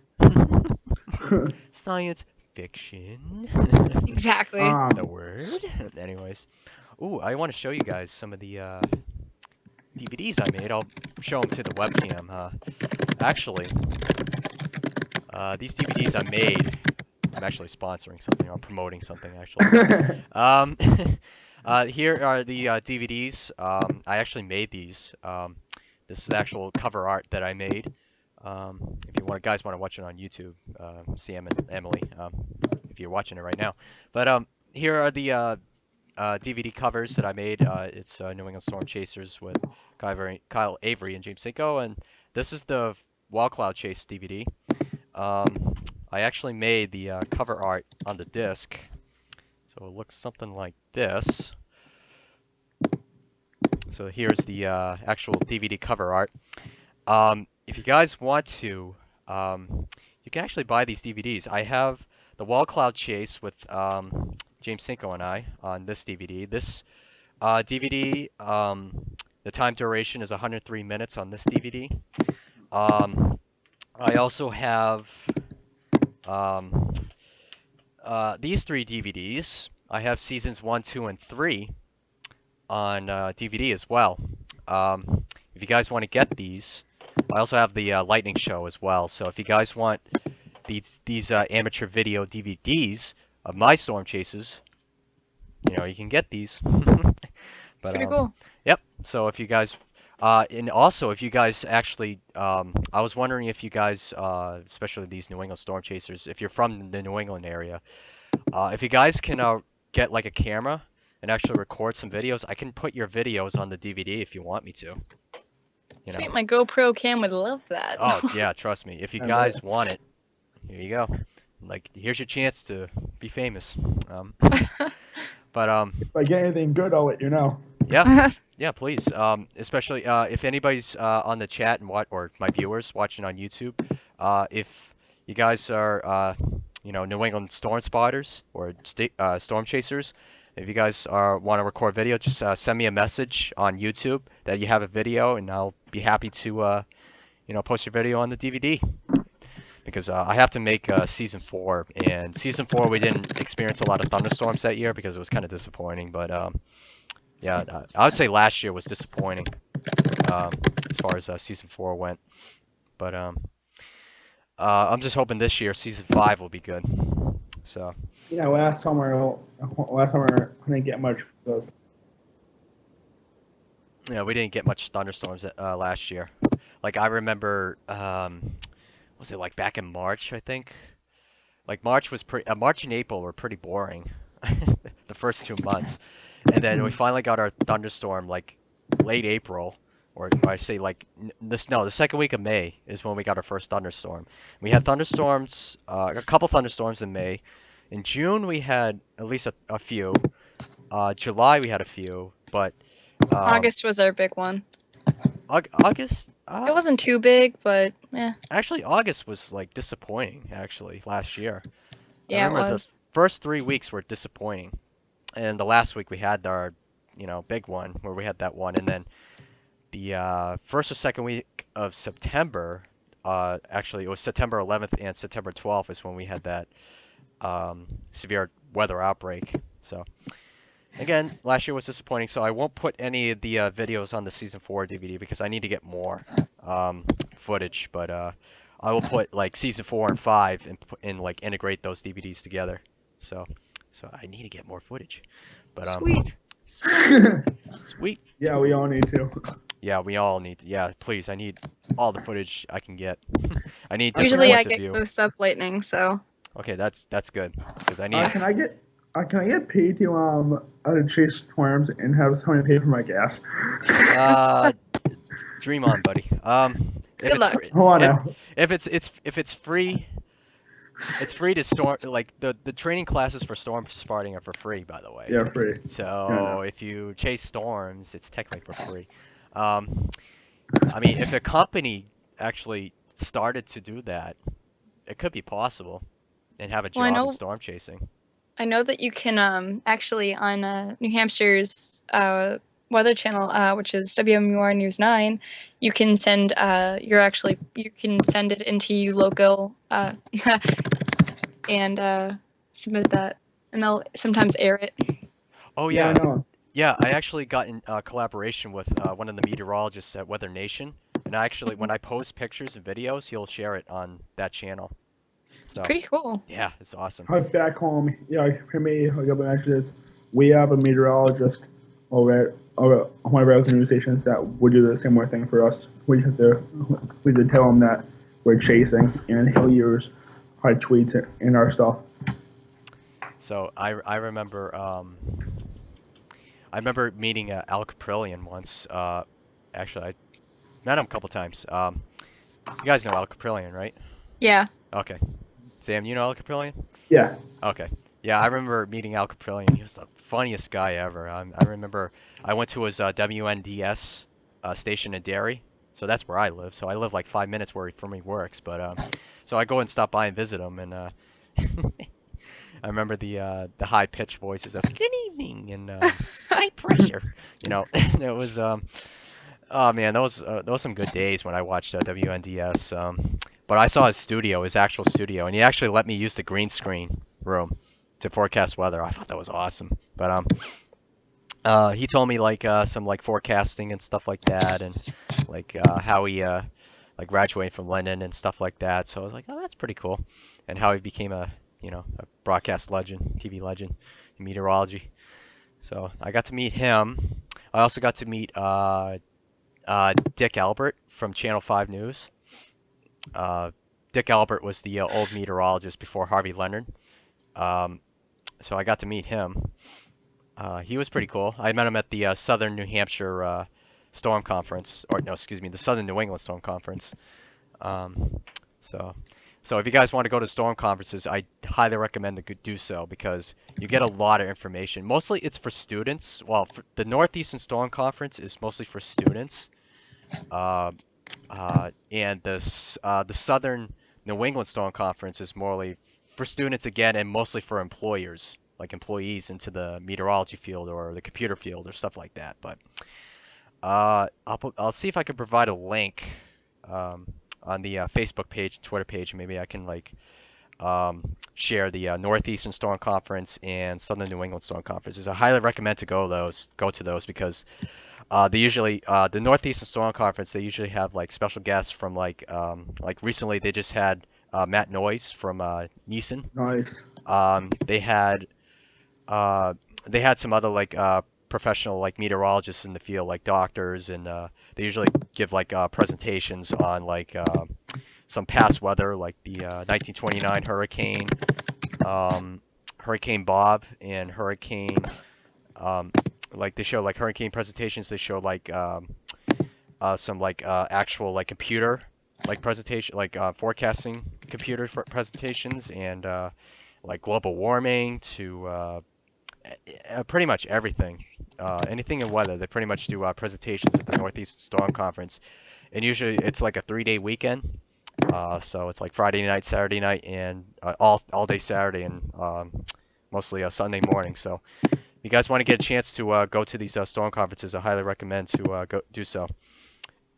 I know that there's one storm chaser team that actually is promoted on WMUR News 9, and they're called Moore, which is Moore. And they actually intercepted the tornado that actually hit Moore, Oklahoma, and they have all the footage on that. Wow. They do conferences as well, and yeah. Oh yeah. Oh yeah. I forgot about ChaserCon too. Yep. That's another one. ChaserCon. They're pretty good. Yeah. I actually saw the live stream on YouTube. I was like, oh, man, I gotta attend to one of these. Um, But usually the tickets get sold out though pretty quickly on ChaserCon, so you got to make sure you buy it like a year before, at Are you least a year serious? before. Yeah, at least a year before it happens. Because you know, it's like like Comic-Con, like ChaserCon. Yeah, It's yeah, like true. those things get sold out like fast, and ChaserCon gets sold out pretty fast too. So so you got to make sure you buy your tickets like at least a year early. Or at least like before the event starts. Like basically when it's announced, you gotta have to buy your tickets. But so yeah, um, so That's crazy. hmm So yeah, if you attend to the Southern New England Storm Conference, they again have mostly broadcast meteorologists. They have like pretty much people in the field, and you can just like ask questions. And I think that lasts for maybe a day, I believe. Yeah, it's only one day, so. And I remember I actually have a picture of Reed Timmer actually went to this conference in Southern New England, and I actually got to see the first Dominator one. So I actually got a picture with it and touched it. So That must be so sweet. yeah, it was awesome. But however, I did not actually talk to Reed at the conference. Aw. But yeah, because I think he was like mostly busy going around and stuff. So I didn't want to really bother him. So I mean, I could have said hi, but nah, as Leave a me. note. Yeah, I'll leave a note on his truck, on his He'd point love of, that. Oh yeah. yeah. It's like, hey, nice vehicle. Signed Kyle Avery. Your biggest fan. I'm sure he Um, gets a lot of those. yeah, I know, a lot. So, but but hey, we Reed Timmer does follow us on Twitter, so hey, so if in That's case pretty we, cool. yeah, so if we get like any like pictures, any videos, we'll tell him, hey, here's a picture, here's a video. Nice. He'll share it to the masses, like people are already following him. So it's like, and I'm hoping like sometime in the future I can live stream my storm chases on YouTube. So while I'm out in the field, so maybe someday. But I gotta get a job and get money if I need to do that, because internet is really expensive these days. Yeah, that's my biggest problem is ping for a hotspot. Yeah, pinging. Yeah, Yeah, like off yeah. I your want to try iPhone. to stick like see if I can get like a device that has like no contract, like a Verizon Jetpack, and just Gotcha. use my Yeah. sim. I just use my SIM card from my phone as internet, since it's already have a plan on it. So, and just switch it. So, I mean, Yeah. I wish so you could do that with the iPhones, but you can't. yeah. Hey, I love my Android. No offense to iPhones, but I love Androids better. Same. So I had some bad problems with the Android, and Verizon didn't exactly help. So I made the switch. Yep. So, Android, I love you. I'll keep you forever. Anyways, um, I don't know. Any other storm chasing adventures? Anything like Maybe not an adventure, but I remember October, I think it was 2012. I actually got to do a job shadow for WMUR News 9, and I got to meet with Kevin's group, one of the meteorologists at the station, and I got to do the green screen. I got to see a whole tour of the station and the weather center. It was really amazing to see how they did everything. yeah. I That's re pretty cool. Yeah, the same thing with WNDS, and I did the same thing with that. And I remember Lennon State College had the same thing when the News 7 up in Londonville. So um, Yeah, I got to do the Lindenville, the New 7 as well when I went and toured. it's really nice station. I mean, Yeah, it is. like I remember, like if you go to the News 7 website, they actually have sweeps, like sweep weeks. They actually have live archive footage of past broadcasts. So if you guys want to check out any News 7 from the students, actually the Lynn State College meteorological students, they have the archive footage for the sweeps weeks. So Alright. if Did you want to any of watch you it later, guys? Oh, sorry. yeah, go ahead. Did any of you guys see the? I think it was Jim Cantor. Did you guys see him in that whole thing when? Well, I think a guy was, I guess, quote unquote, fangirling over him, and Oh, he was drunk and he came in and yeah, I yeah, remember that. Yeah, he ran in, drunk as ever. He was a frat. I bet he was a frat boy, but Probably. he ran in, and all of a sudden, Jim Cantori like kneed him right in the coconuts, and then he ran off, and the guy ran off, and he's like, Jim Cantori though, as a professional, he just kept it cool and just went on his job. So Yeah, the way he just continued doing his job, oh my gosh, that was amazing. it's like, I'll yeah, have to check like that video out. you gotta do it professionally. That's how you do it, you know. If you like, if somebody is just like trying to do something and we're in the camera, you just like try to ignore it and just continue on with your job and forecast, and you know. But everybody at home will say like, what just happened? Like, but People thought it was actually staged. oh really? Yeah, Wow. I didn't think it was staged. no. Well, it ain't staged. That's the real guy. It's frat, you know. But frat boy. Um, but anyways, yeah. So, oh, I remember the incident where Jim Cantori was he was it was during a thunder snow incident. It was on YouTube, and he he goes nuts about thunder snow. I don't know why, but every time there's a thunder snow event, he goes, "Oh my God!" Like That's literally, totally me. holy smokes! I'm like, oh my God. Like, I mean, I never experienced thunder snow before, but if I ever do, I'll be like, cool. I Oh, never it's go like amazing. that. I've actually had that on tape before. Nice. I was like, oh man, I always wanted to experience a thunder snow event, but I never did. But I mean, that wall cloud, I went nuts when I intercept that wall cloud. I was like, oh my God, look at that thing.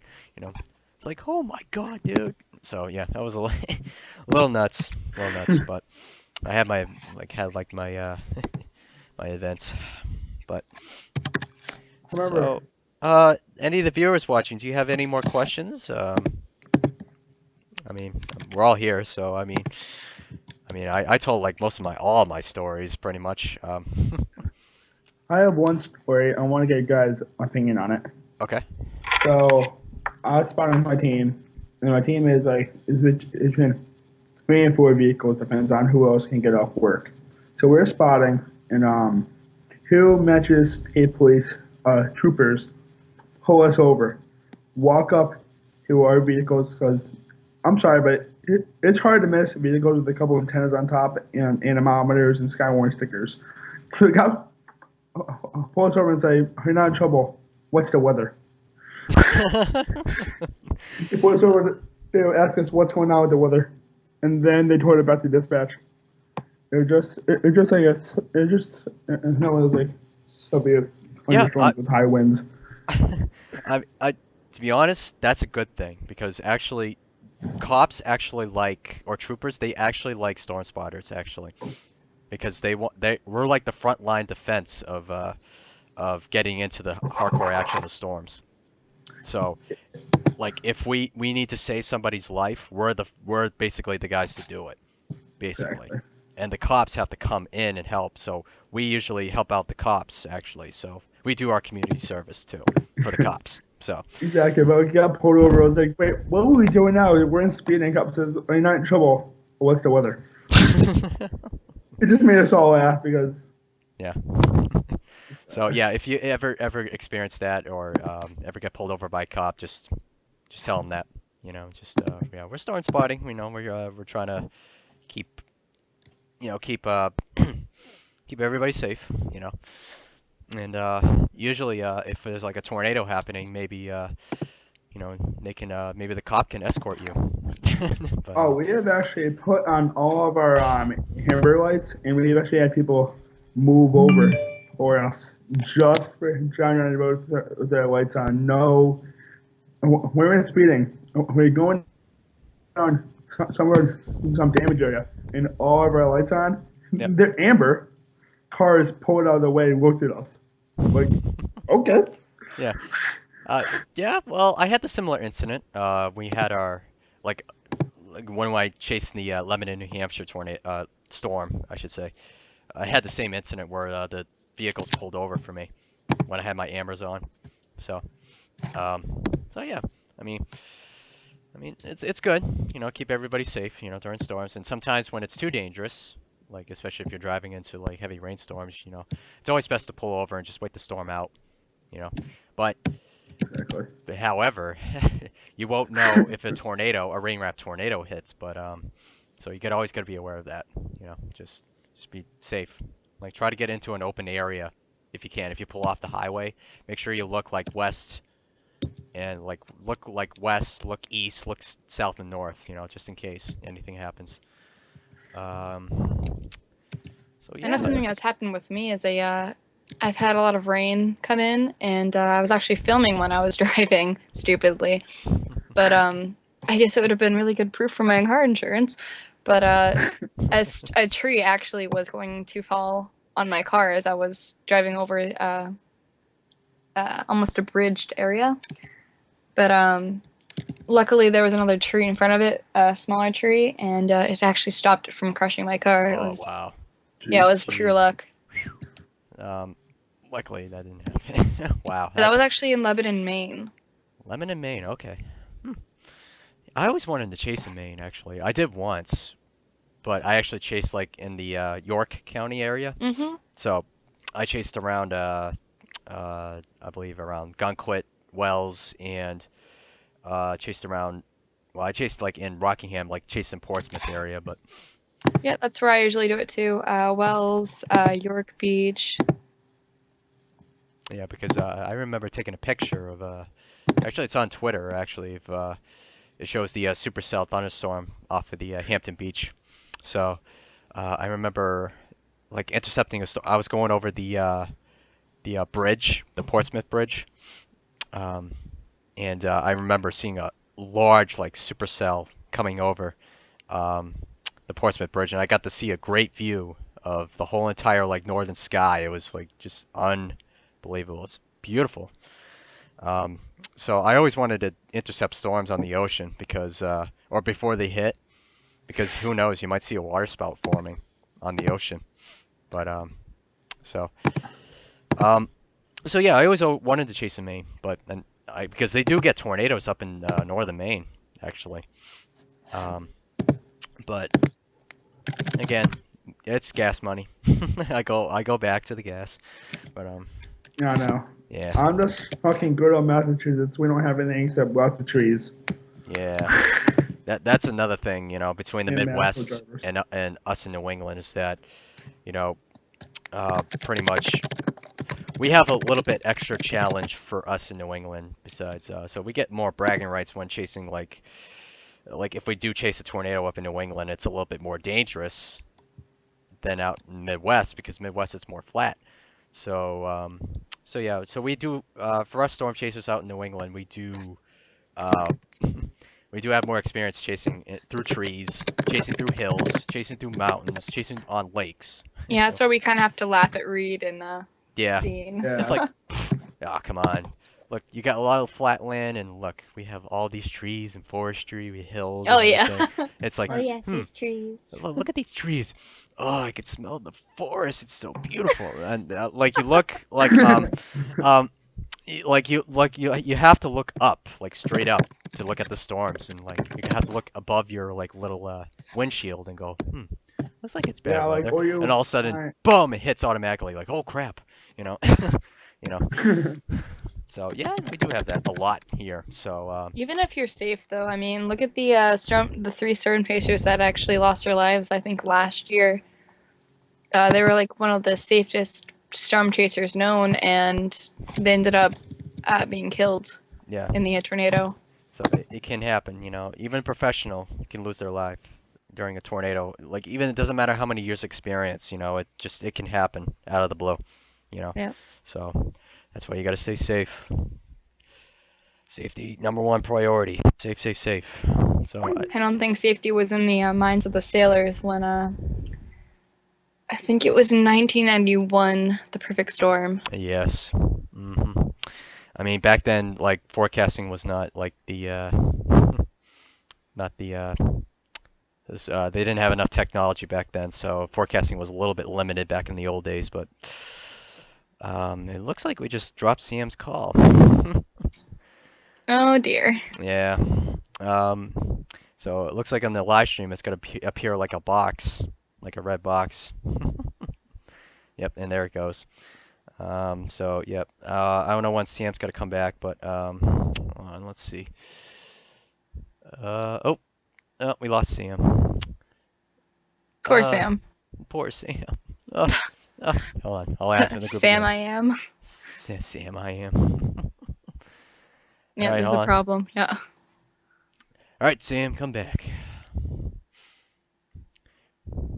You're busy. Busy? I don't think you're busy. We just called you. Alright. Well, if anybody doesn't have any questions, yeah, it looks like we don't have any questions yet on the YouTube stream. Kind of looks like we lost viewers before. Okay. Yeah, well, I'm back.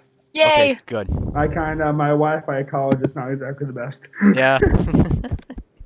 But yeah, so we got you back. So so again, yeah. So I said before, the Skype conversation will drop from time to time if you use Wi-Fi. So. I apologize for viewers. Yeah. So so anyways, if any viewers out there have any questions, just post right away. Don't be shy. I mean, heck, I'm talking my mouth off and my throat's getting dry, so it's like I've been talking a lot. I need some water, but I can't get it yet because I'm still live streaming, so I can't move from my chair. But since I'm the head guy, but anyways, I don't know. I mean, I don't know if I have any other stories I want to talk about. I mean, I'm pretty much done talking about my storm chasing of like storm stories and the maybe technology I use and all that stuff and Yeah. or Enjoy. actually I should promote my Twitter. I should probably promote my social media. Twitter, you can follow me. It's on the live stream, of course, but follow me on Twitter at NESCWX.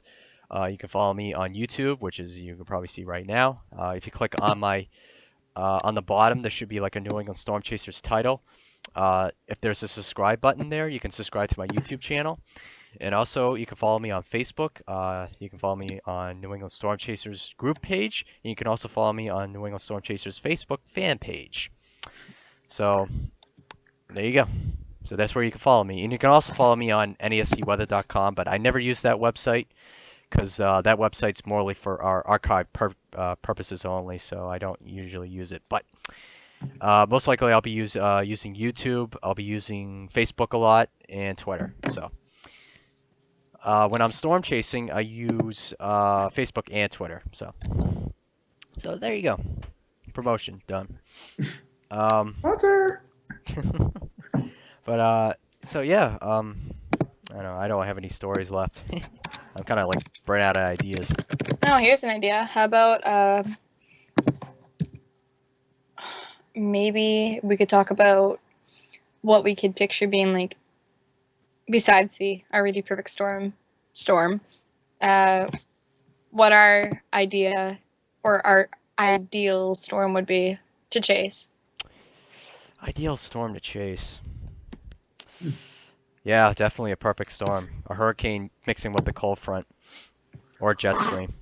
Yeah. That would be intense to see. Have a low pressure system come up the coast.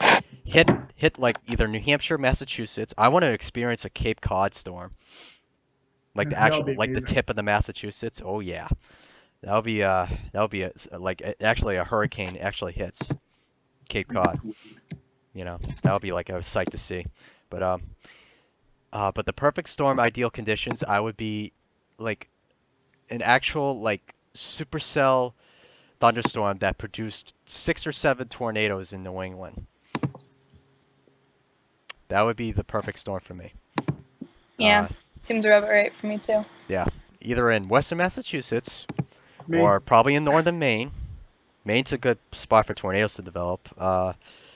In Sullivan County, New Hampshire. Connecticut. I want to get down to Connecticut someday, but who knows? Gas money. Let me know. Yeah, definitely. Yeah. I'll hitch a ride. I'll give you some gas money. But there's actually is the chase team that's down in Connecticut that I'm doing some chase work with. So yeah, if you do, we could all meet up. Yeah, definitely. That would be pretty great. Oh, we do have a question. Yay. Or yeah, we do have a question. What From Josh actually. What are the highest levels of flash flooding you guys have seen? One of you might have mentioned this already. Yes, I mentioned that, but um, so any flash flooding stories? Anybody had the highest level of flash flooding?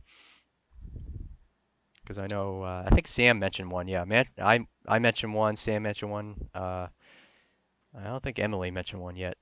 No, actually, I do have one. I think it was 2007. I think it was early July or late June, but there was a storm that came through and it just downpoured. I mean, in front of my school, there was probably about an extra few inches of rain, or puddles at least, and there was this bridge that we had to go over to get to the school, from the road to the school, and that was completely washed out. So we had to find a different way through the back of the woods out of the school. Like, we were all so concerned about the road being flooded out and washed out that we had to go in the back of the woods.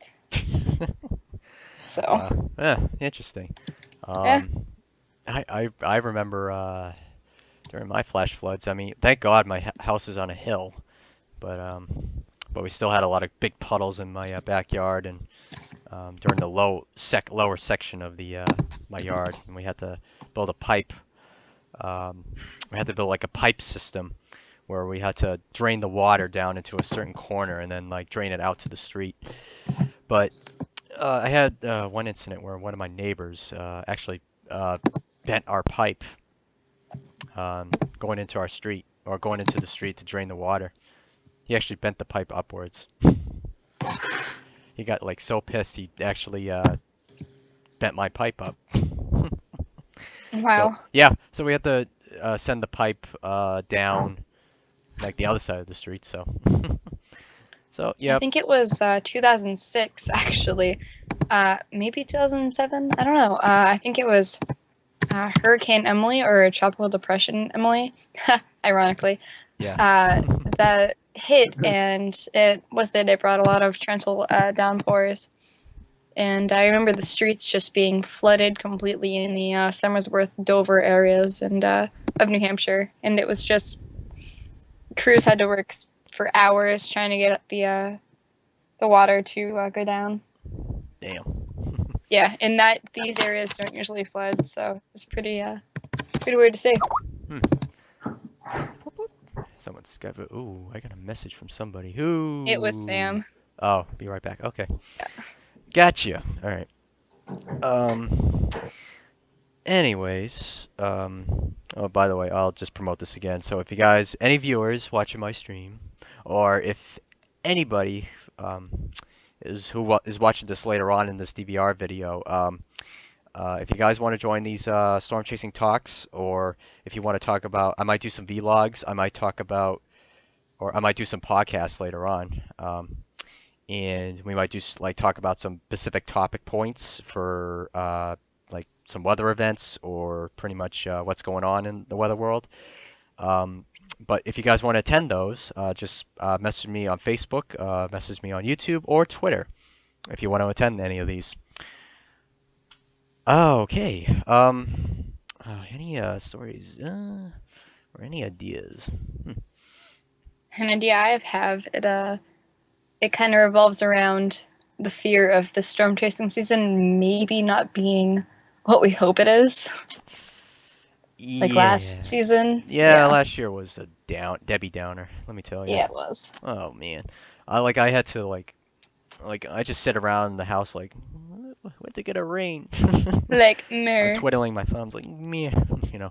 I'm trying to try to figure out like now. So I've been waiting patiently for a storm to arrive. It's like, and then finally a storm arrives. Like, yeah, and all of a sudden like the storm is like weak. I'm like, oh man. Yeah. Like it just like dies off. I'm like, oh great. Because most of the storms actually happen in New York area and Vermont. So, oh well. Yeah, upstate New York is always a great place to chase. Oh yeah, I want to chase there someday. Yeah, I got the privilege when I was, I was about 12 years old, and it was around May or June. and I was taking a trip. Yeah, it was actually before I graduated 6th grade. And there was a supercell thunderstorm that my biological father and I went and chased, so that was pretty cool. Awesome. I actually have that on tape somewhere on my YouTube account. Cool. I should watch that.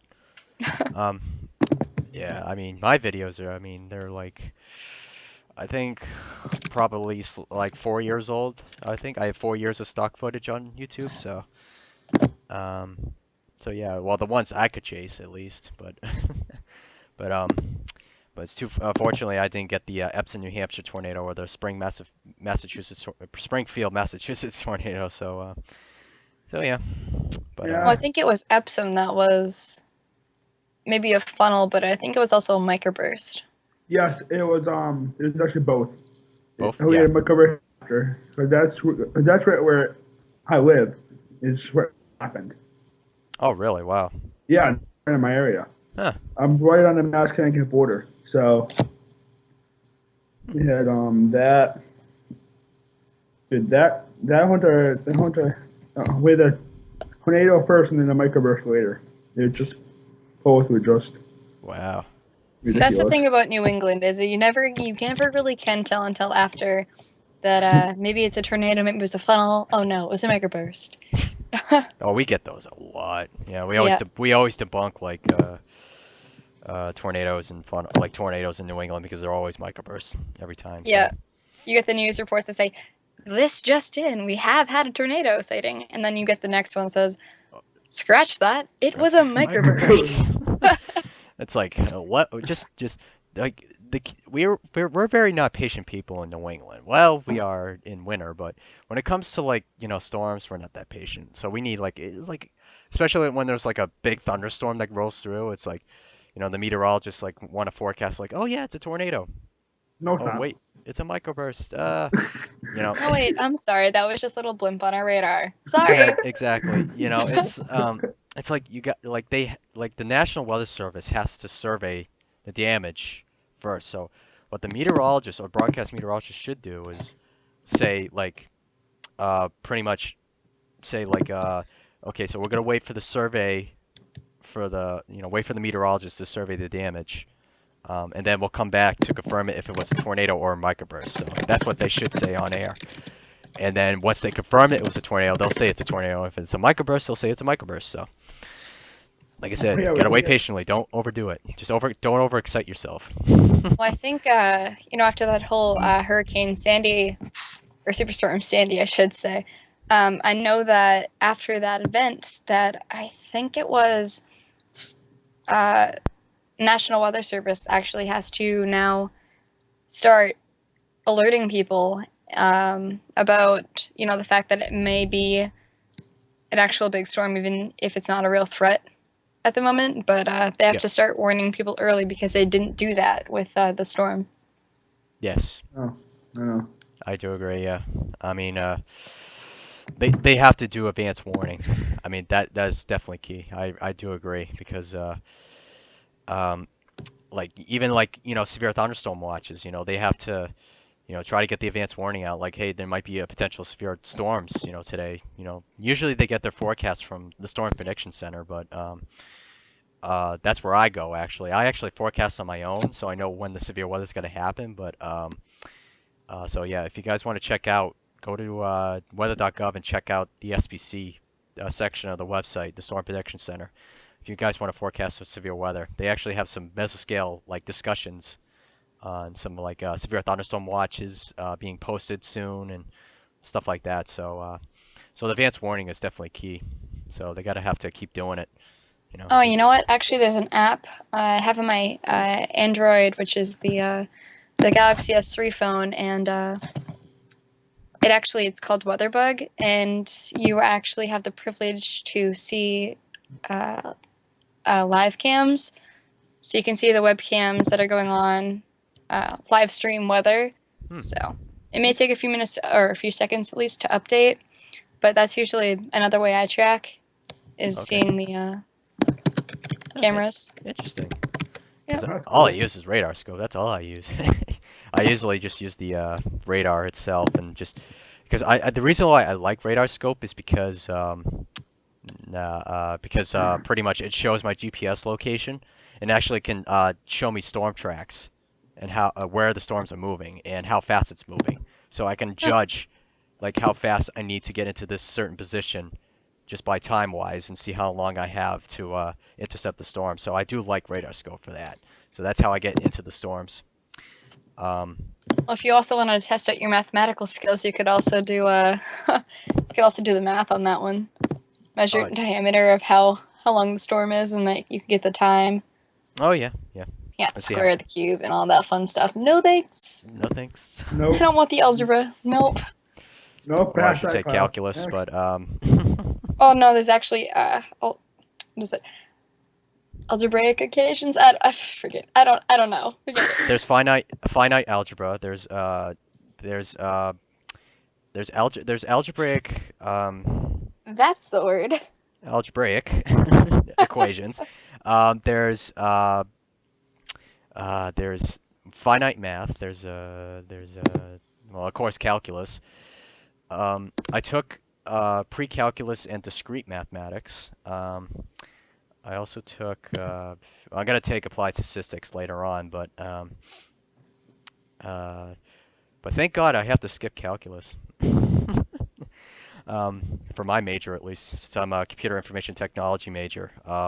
Luckily I don't have to take calculus, but so yeah, I mean, math is one of my favorite subjects if I understand it, but if I don't understand it, there's some courses I don't like, and that's just calculus. Anything at all, just any other math course, I'll probably get it, but when it comes to calculus, I just can't understand it at all. Even differential equations, that's another one. Those advanced math courses, man. Oof. They'll give your brain a workout. Yeah. I passed those classes. I'm done with that. Jeez. No, I never took calculus, thank God. Yeah, I know, but maybe sometime in the future I might have to take it, but I'll You be guys have set prepared. me up for bad luck, I think. Well, like I said, just get prepared. Just get prepared. Like, do the math. Like, try to, like, look at some tutorial videos on like YouTube because they Yeah, have I've a lot done of Khan Academy and such. Yeah, so definitely check those out and practice before you actually start the class. Because if you practice your like calculus problems, you can definitely maybe pass the course. So that's what I do. I usually before I take the course, I usually look up like what the course is all about, like give like a summary of it, so I can get well prepared to take the course and then pass it. So, knock I on think you'll wood. do fine. So, but yeah, you'll do fine. You'll do fine. Thanks. Okay, just a question I think I want to get out there Yep. is it just me, or when you're storm chasing or you hear about a possibility of a storm, the adrenaline rush that goes through you is just instant? Yeah. Yeah. Yeah, it just Yeah. hits.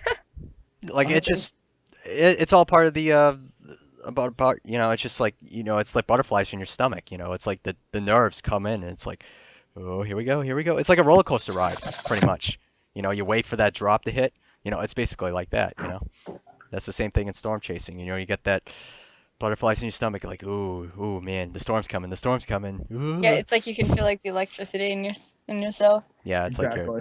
you get like your hands start to tingle, your feet start to tingle. It's like, Yeah, It's Keep like it you all gotta go feelings. for a run, yeah. But I know. or oh get in your man, car at least. yeah, it's. I don't want to get out of my car when it's like lightning like at least like No. 5 miles away. It's like nope, I'm staying in my car. But or at least like when it's close. Like if you've seen some of my videos on YouTube, I actually recorded some thunderstorms like at least like a mile away from my house, and there was like lightning pretty close. So yeah. I mean, yeah, like I know when the lightning is gonna hit, but I know it's pretty dangerous to be outside when the storm's a mile away from my house and I can see it coming approaching my house. So, Yeah. but I'm right next to the house. Like the door is like pretty much there. So if I need to run in pretty quickly, boom, I could just go right in.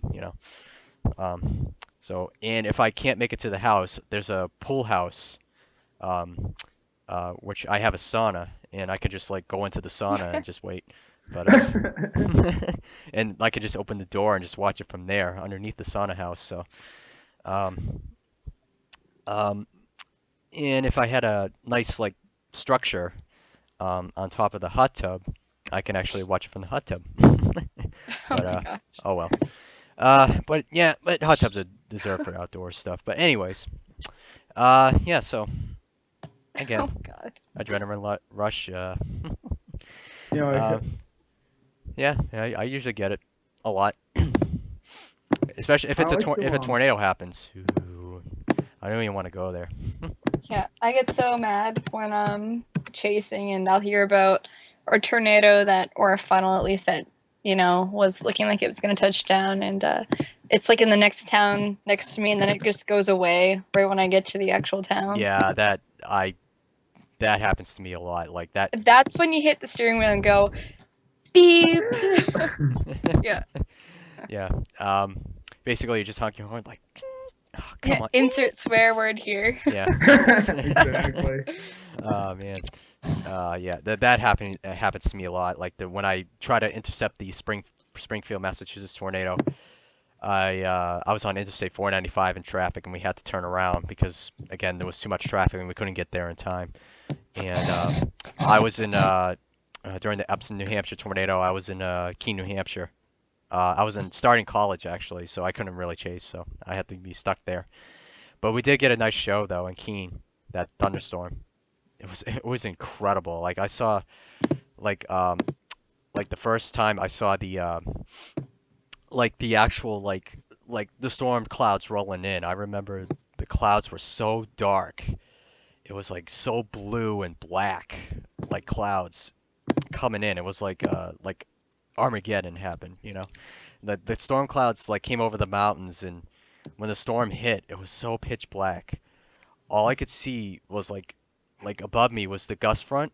It was all pitch Yeah, black and everything, and there was Marmotas developing in front of the gust front, that's and I awesome. saw the actual like rain shaft of the storm. It was pure white. It was the most scariest sight like I ever seen in a thunderstorm. Like just it was absolutely incredible that that storm went through. Um, but it took like 10 minutes, like it took like at least 20 minutes from the start of the storm, from the gust front to the main part of the storm to hit. Took 20 minutes. So yeah, it was a pretty big storm. It was really big. So like I said, if you ever guys ever go out to Keene, New Hampshire or Sullivan County, New Hampshire, you're gonna expect some big storms out there, big ones. Awesome. So I remember I was in Rockingham County yet again, and there was the sky had just turned really a beautiful purple, and oh my gosh, I was going insane, like jumping up and down like in my seat, like yay! And there was so much like cloud to ground lightning, and it was just like boom boom everywhere. yeah, it was And I remember one time, actually this happened to me twice. I remember back in third grade, I was in I think it was back in 1998, I believe, third grade, and I was looking at this. We actually had a tornado warned storm come through Derry, and I remember before the storm hit, the skies were all green, like all the clouds were turned green and yellowish. It was like, wow, it was impressive. Like it was like it was like the most scariest like cloud you'll ever see in your life. Like it was like pure green. It was very scary to watch it, but once it came over, it was like pouring rain. It was like like tons of wind. It was like literally a microburst just hit. Like literally, it was just unbelievable. And I remember the other incident when I chased the golf ball size hailstorm. I actually recorded on video. It's on YouTube. The skies turned green before the actual golf ball size hailstorm hit. So, so yeah. The reason. Oh, by the way, for your viewers out there, if you if you the skies turn green because of the sun rays actually hit the clouds, and once they hit the hail core, the top of the cloud, once they hit that overshooting top or the top of the cloud where the hail core is, once the hail actually hits the sun rays, it actually turns the hail core green. So that's how the skies turn green, by the way. You know, something actually really cool I've seen is when lightning hits sand, the effect it has on the sand, it just hardens up. Oh yeah, like they turn into photoripes. Yep. Yep. So I remember. Actually, it's on the Sky on Fire video from Weather Channel. They showed that where they actually tested lightning using actual copper rockets that shoot up into a thunderstorm, and they actually trigger lightning. Oh wow. Yeah, Cool. yeah. They actually have testing facilities out in Colorado, I think, or Wyoming, or something around the area. But so yeah, they do test it with the rockets. So that would be a cool job to have, though, is to test lightning. Oh, you know what? They've done a test of actually the topic I was mentioning before was balls of lightning and you know, the theories that they have on those, and you know, some say it's like plasma gases and such. And they actually, what they did is they took a match and they lit something on. I don't know. They put it on a platform and they lit it on fire, and they put a plastic cup over it and they microwaved. They put it in the microwave. I couldn't believe it. But it actually contained itself.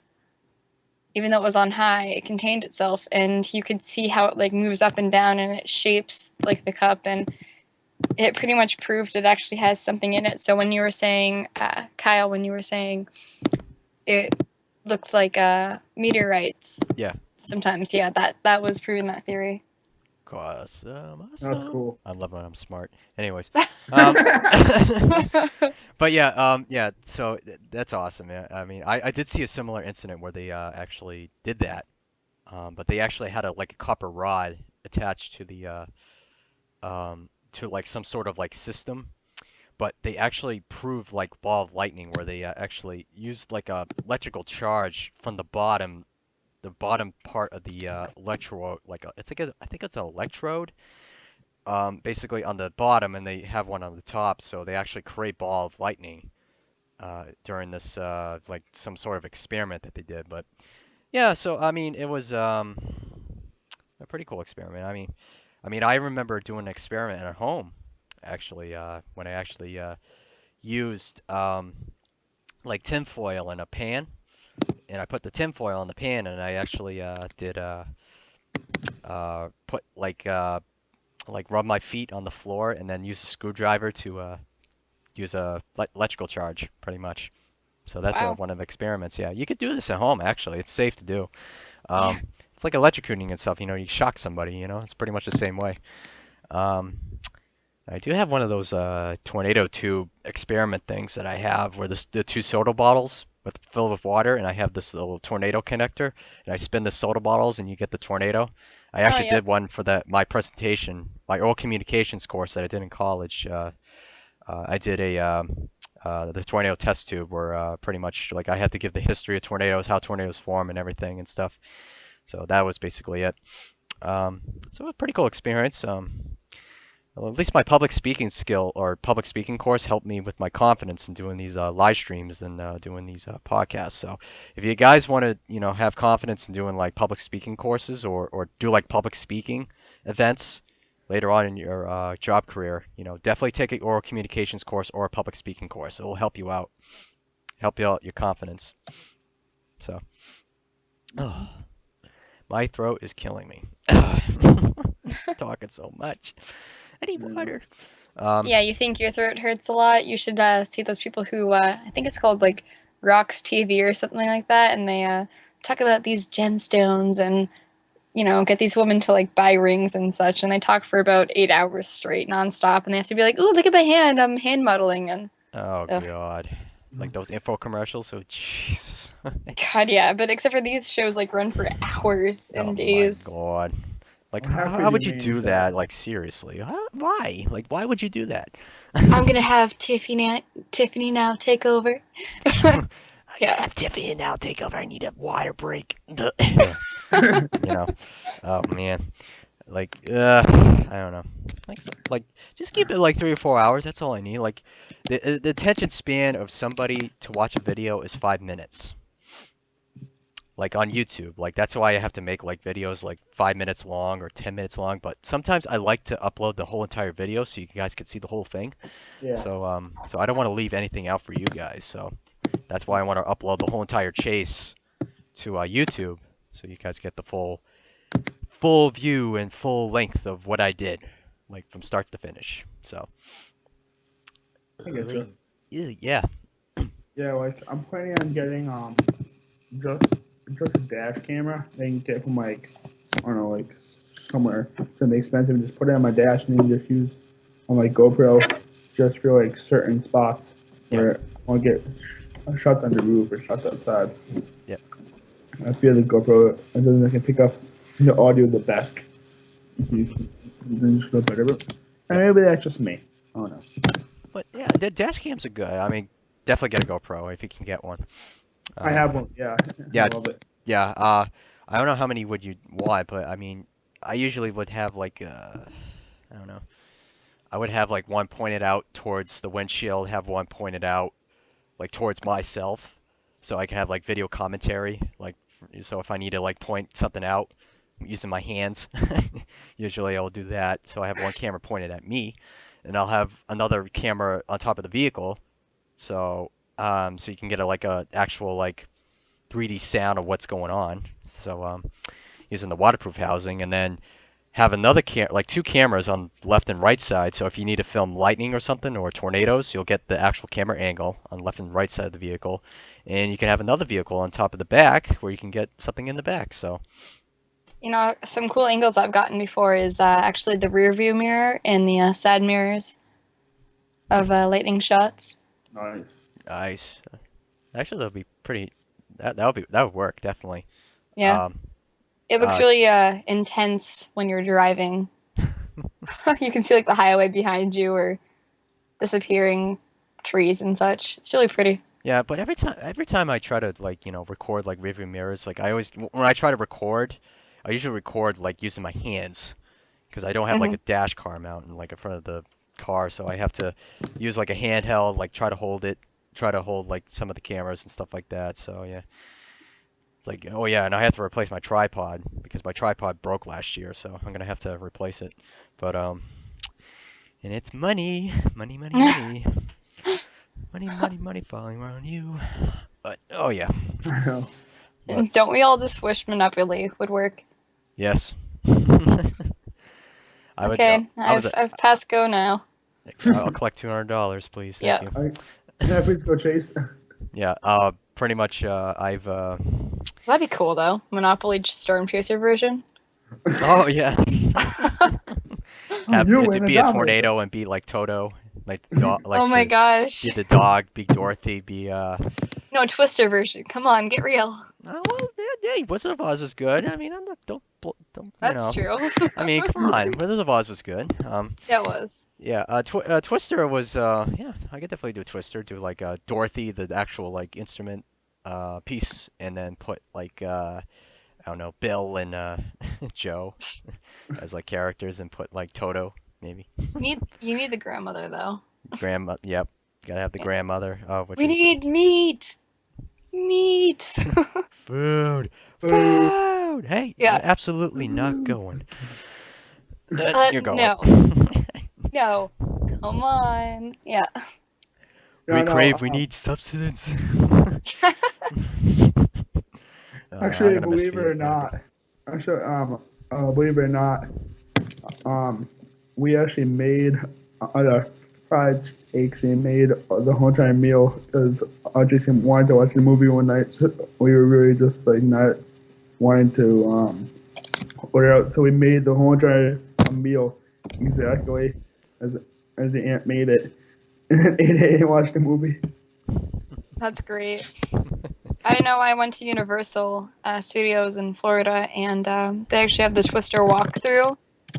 I went on So that. at the end of the ride, there's like a whole like gift shop thing, and I actually bought for a good price. It's called a Pet Tornado, and it actually gives you like tornado facts on the back of it, but you just give it a little spin, and it actually like it starts a tornado with water. It's really cool. Oh yeah, I used to As have your one of those. experiment, yeah. Yeah. I remember, actually, it was a picture that I took. Actually, my family posted it. Um, I don't know if it's kind of like gruesome, but there's actually actual debris outside, like tractors and everything, and tires outside the ride. I actually took a picture. We actually pretended to be dead bodies outside. Great. Yeah, so I was like hanging from a Great. tire, and then my little brother was hanging from a tire on his belly, and then it was a funny picture, but not really funny, but it's just fun to kid around and stuff. But I but don't yeah, know if you guys. Oops. I remember that Twister ride, but yeah, it was pretty good, pretty good ride. Do you guys remember the episode? I think it was Storm Chasers or Tornado Chasers, but one of the teams actually they ended up helping out a bunch of people that were one of the areas hit by the tornadoes, and there was a lot of devastation that came along with it. Was it the Joplin, Missouri tornado? Oh, you know what? I think so. Or it might have been Greensburg, Kansas. Maybe it guys was a there? Kansas one because I remember Greensburg, there was yeah. like power lines down and such. Yeah, it was Greensburg, Yeah. Kansas. Yep. I do remember that. Yep. Yeah, that's one thing I fear when I see it. Like if I see a tornado, though, is that the emotional effect it has on people.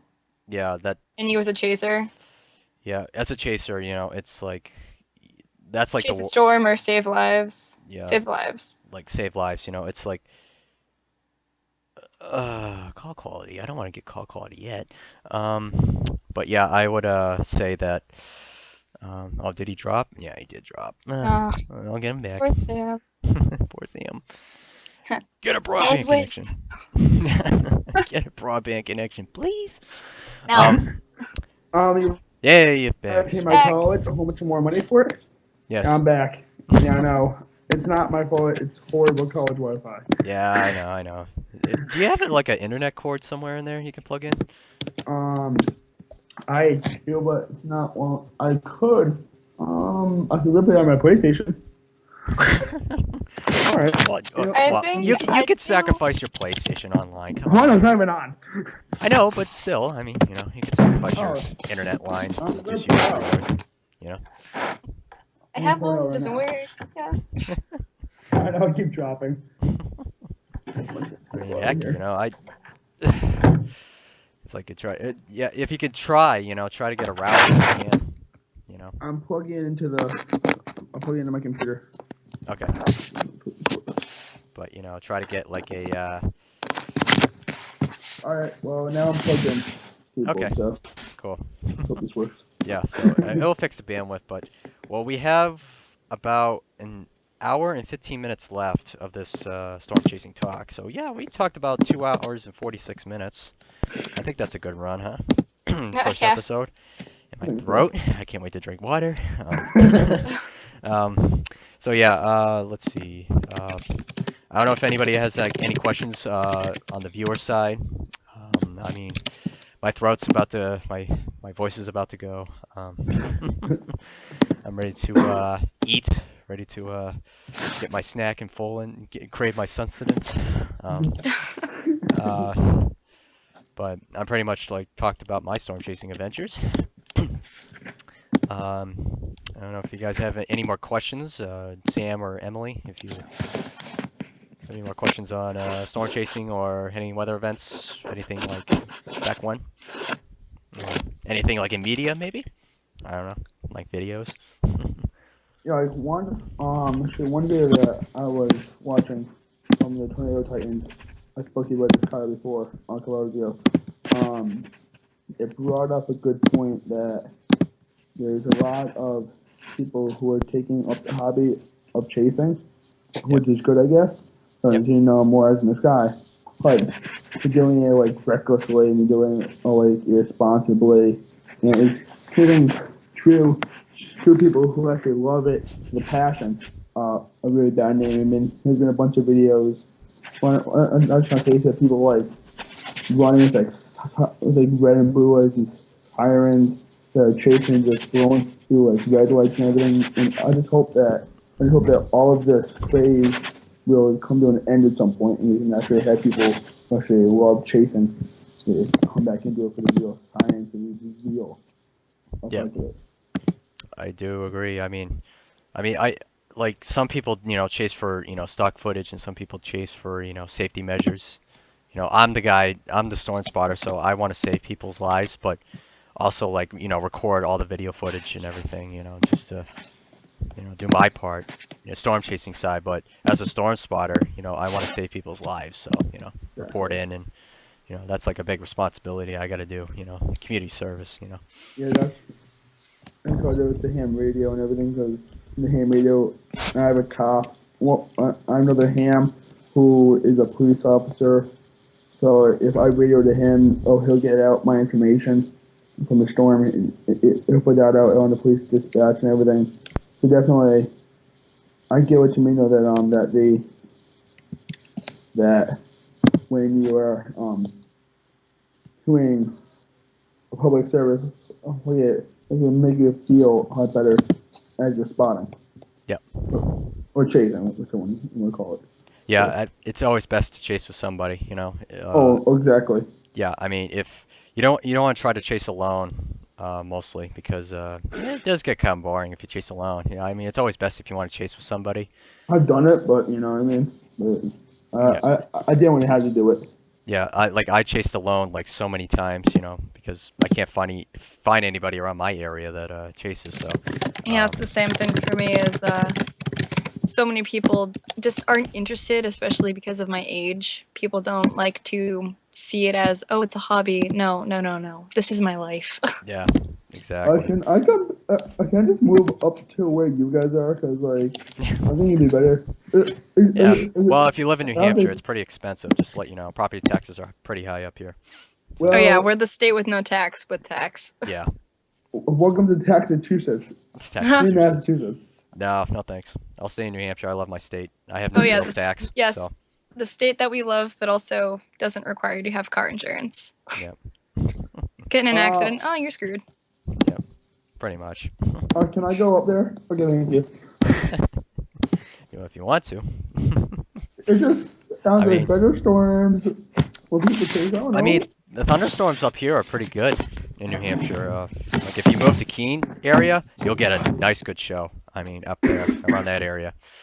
Um, but Yeah, but usually central New Hampshire usually gets it. yeah, I live like That's on the sweet. border of Rockingham County and Hillsborough, so I live Oh, right in you get all the between. good action. Yeah, I do. But so yeah, it's I mean, there's some days are good, some days are bad, but but sometimes I have to drive out to like Sullivan County so I can get the full action of the storm. But but yeah, it's Yeah, great. well, yeah, if you guys ever come down to Massachusetts, I'm down here. There's nothing going on down here though. I don't expect to come down here. Yeah, well, there's no reason to, but yeah. Well, I only go to Boston for like when I go visit Boston, I visit the shops and walk around Boston and Oh yeah, but yeah, I meant more chasing wise. Oh, chasing in a wise. storm, you don't want to be chasing in Boston. No, no, you don't want to. You want to try chasing like Western Massachusetts. Like that's the Yeah, best place. Yeah. imagine chasing in New York City. Oh my gosh, you couldn't chase. No, you couldn't. You have to chase from your apartment window. Pretty much. Like Or you have if to you got sit out. lucky, you could go onto the Empire State Building and get a tour, but good luck. Yeah, lightning can strike that top of the tower, so that would not be good. So, but I have been on top of the Empire State Building in New York City once. Yep, same. It's always fun to go there.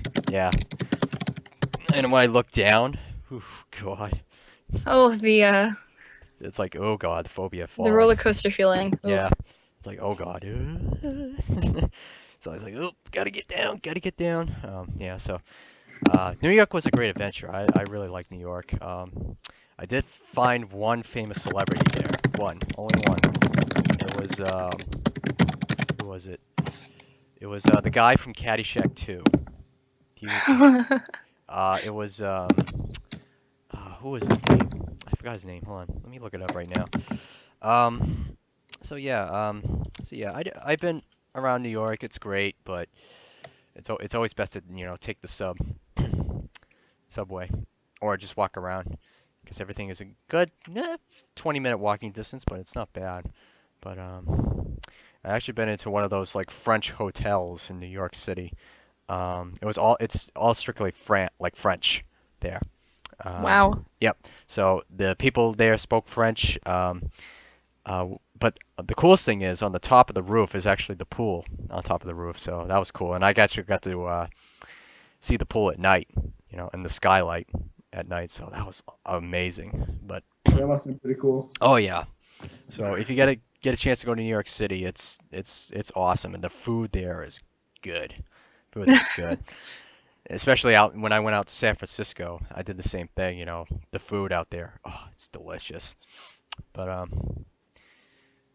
but I but was yeah, watching one episode of Storm Chasers, and I think it was maybe season 2 or 3, and they brought a student on, actually female, and she went chasing with them, and And was it they were, huh? and wasn't it one of the guys like new girlfriends or something like that? She was also a meteorologist. Or am I thinking of different episodes? Ginger Z. Yeah. Yeah. That's Reed Timmer's old girlfriend, Ginger Z. Actually, they both grew up in Michigan together. Really? Yeah. Wow. Yep.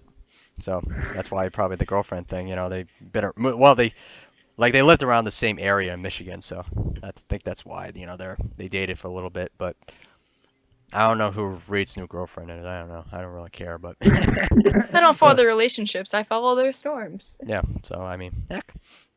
But yeah. So I mean, yeah. I did watch the Tornado Chasers episode, and Ginger C was riding along with Reed and Jim Cantori was in the same group with Ginger Z, and they chased the tornadoes out in Oklahoma. So pretty intense, right? Pretty intense, but. Must be pretty cool out there. Oh, trust me, I would love to move out there. I mean, my uncle lives in Sioux Falls, Iowa, so I mean, I can always, or is it no, Sioux Falls, South Dakota or Iowa? No, it's Iowa, isn't it? Sioux Falls? Is that in South Dakota or Iowa? I can't remember. Sioux Falls, and I think it's in Iowa, I believe. No, it's gotta be in South Dakota. Because I think it's in Sioux Falls, but my uncle lives out there, so I mean, I can always get a job out there, and then maybe I can like see some tornadoes out there, maybe. Nice. Hey, there's a reason why I want to go out there, but the only reason why, it's South Dakota. Okay, Sioux Falls, South Dakota. So I don't want to, um, cheerio. But anyways, I don't want to go out there because of the cold weather, but but the warm weather, sure, but so that's why I want to try to go to Florida. If I can find a job in Florida, maybe I can work down there. And it's cheaper to live down there too. So, but I gotta pay sales tax and property tax. The job. Yeah, my dad used to live in Florida. Actually, a few months ago, he was working for the power plant down there. Awesome. So, yep. Yeah, I think my aunt and uncle live down there. I think my uncle, I think they have they own a street down there. Literally, they have like at least like 3 or 4 houses built on the same street, and they all own those houses. Yeah, it's actually cheap to do that. Actually, to buy land down there, you can you can buy your own street down there if you want to. That's how cheap it is. But again, you gotta have some money, but who knows? But I would love to move down to the Tampa area. I would love to see some good thunderstorms in Florida. I would love to see, my You have first to be willing waterfall. to play chess with some old people too. That too. Yeah, I'm like a chess player too. Actually, I do play chess. I used to play chess in high school. I used to play it during lunchtime, during seniors. But I get the most awkward stares though. When students look at me, it's like, yeah, we're playing chess. But yeah, some of the teachers came over and it's like, hey, you play chess? I was like, yeah. It's like, yeah, show me what you can do. It's like, okay, so I played against some student and he was like very impressed on how I play chess. So I was like, oh, yeah. So it was actually one of my English teachers. Nice. Yeah. I mean, I could talk about all day about my high school adventures, but my throat's killing me right now. I know. I mean, I could probably end this early. I mean, really, Well, we have like what, like an 4 hour, 2 minutes. viewers. Yeah, for 4 viewers. But hey, And that's it's probably 4. counting us. Well, 3. So we have 1 extra viewer watching. Thank you, viewer. Maybe they're our true #1 fan. Yeah, true #1 fan. I bet it's Josh still watching. Probably. Hey Josh, if you're still watching, please comment in the comment box so I know it's you. Uh, so yeah, I mean we only have an hour left, so I mean I can always end it early, but I mean if you guys have like any other stories or anything that you want to talk about. Okay, if anyone's still watching, that I think they're probably sleeping or something because they're not commenting. What, you can't stand a grown-up conversation? No, I can. No, to the viewer. Oh. I can't speak for them. Yeah, I know. It's like, yeah. It's like, come on. At least, like, if you want to get smart, you have to pay attention. Especially in college. Oh, really? Yeah. Oh my god. Shh. Kitty, go away. Oh, I I can don't- hear Kitty I don't- purring. Yeah, I don't know if you can hear that Yeah, I can demonic hear it, yeah. purr. Yeah. But, yes. Kitty. I'll put you off the bed, go. Sounds. What does it sound like? It doesn't sound like a cat at all. It sounds like what does it sound like? Like a bird. A frog. Yeah, it sounds like a frog or some sort of like a. Bullfrog. Yeah. She Weird. got sick a while ago, and Okay. Yeah. yeah, Sore throat, maybe. maybe that's what talking too much. Yeah. All right. Let's. Okay. I guess we got nothing to talk about. I talked my mouth off. My throat hurts. And, I guess we'll end this live stream early. So thank you all for watching. Sam, do you have any last minute or any saying you wanted to say or like promote anything if you want? No, not this time. When we get to it closer, but we're gonna make a new page for Twitter, and we're gonna change our name for our team. We kind of made one of pretty just, I made one, but we don't all like love it. So we're gonna make a brand new one. Then once we make a brand new one, I'll promote it on here again. But Okay. once All that happens. Any Emily, do you have any last minute thoughts or promotion that you want to do? I guess all I can really say now is just chase on and hope for the best for the storm chasing season.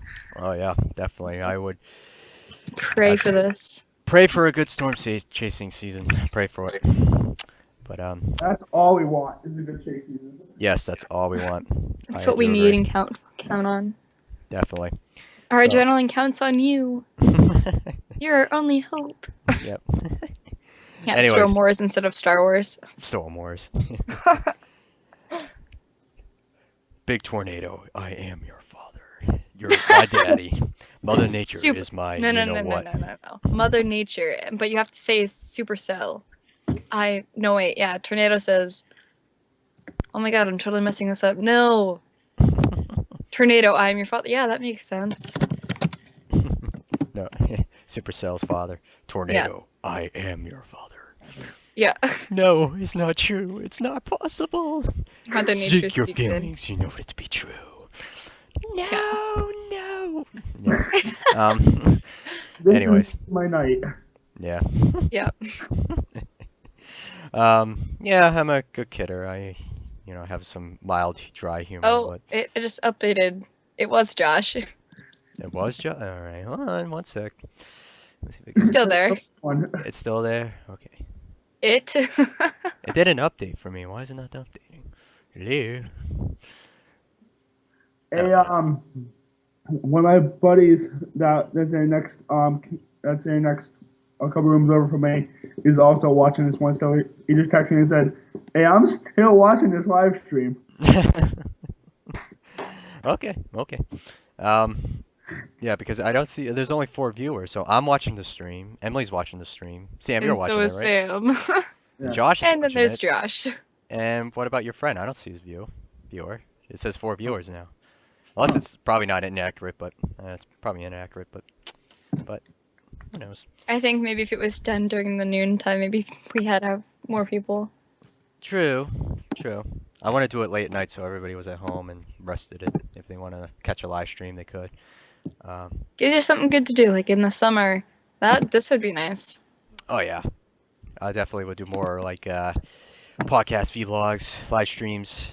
Um, but well, not the live streaming storm chasing part. I'm gonna have to like record it locally, but oh, my throat. I could see it going something like Bob Marley's Weather in Maine skit, the comedian.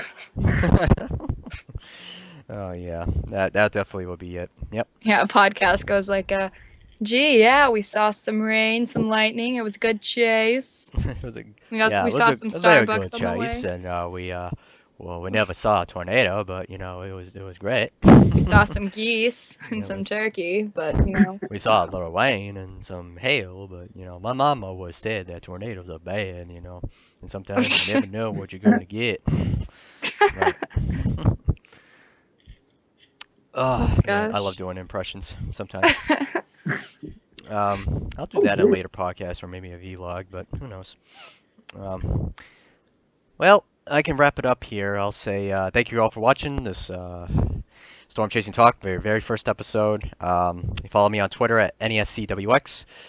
Follow me on YouTube at New England Storm Chasers. Subscribe to my YouTube channel, and also follow me on Facebook at New England Storm Chasers for the group page and the fan page.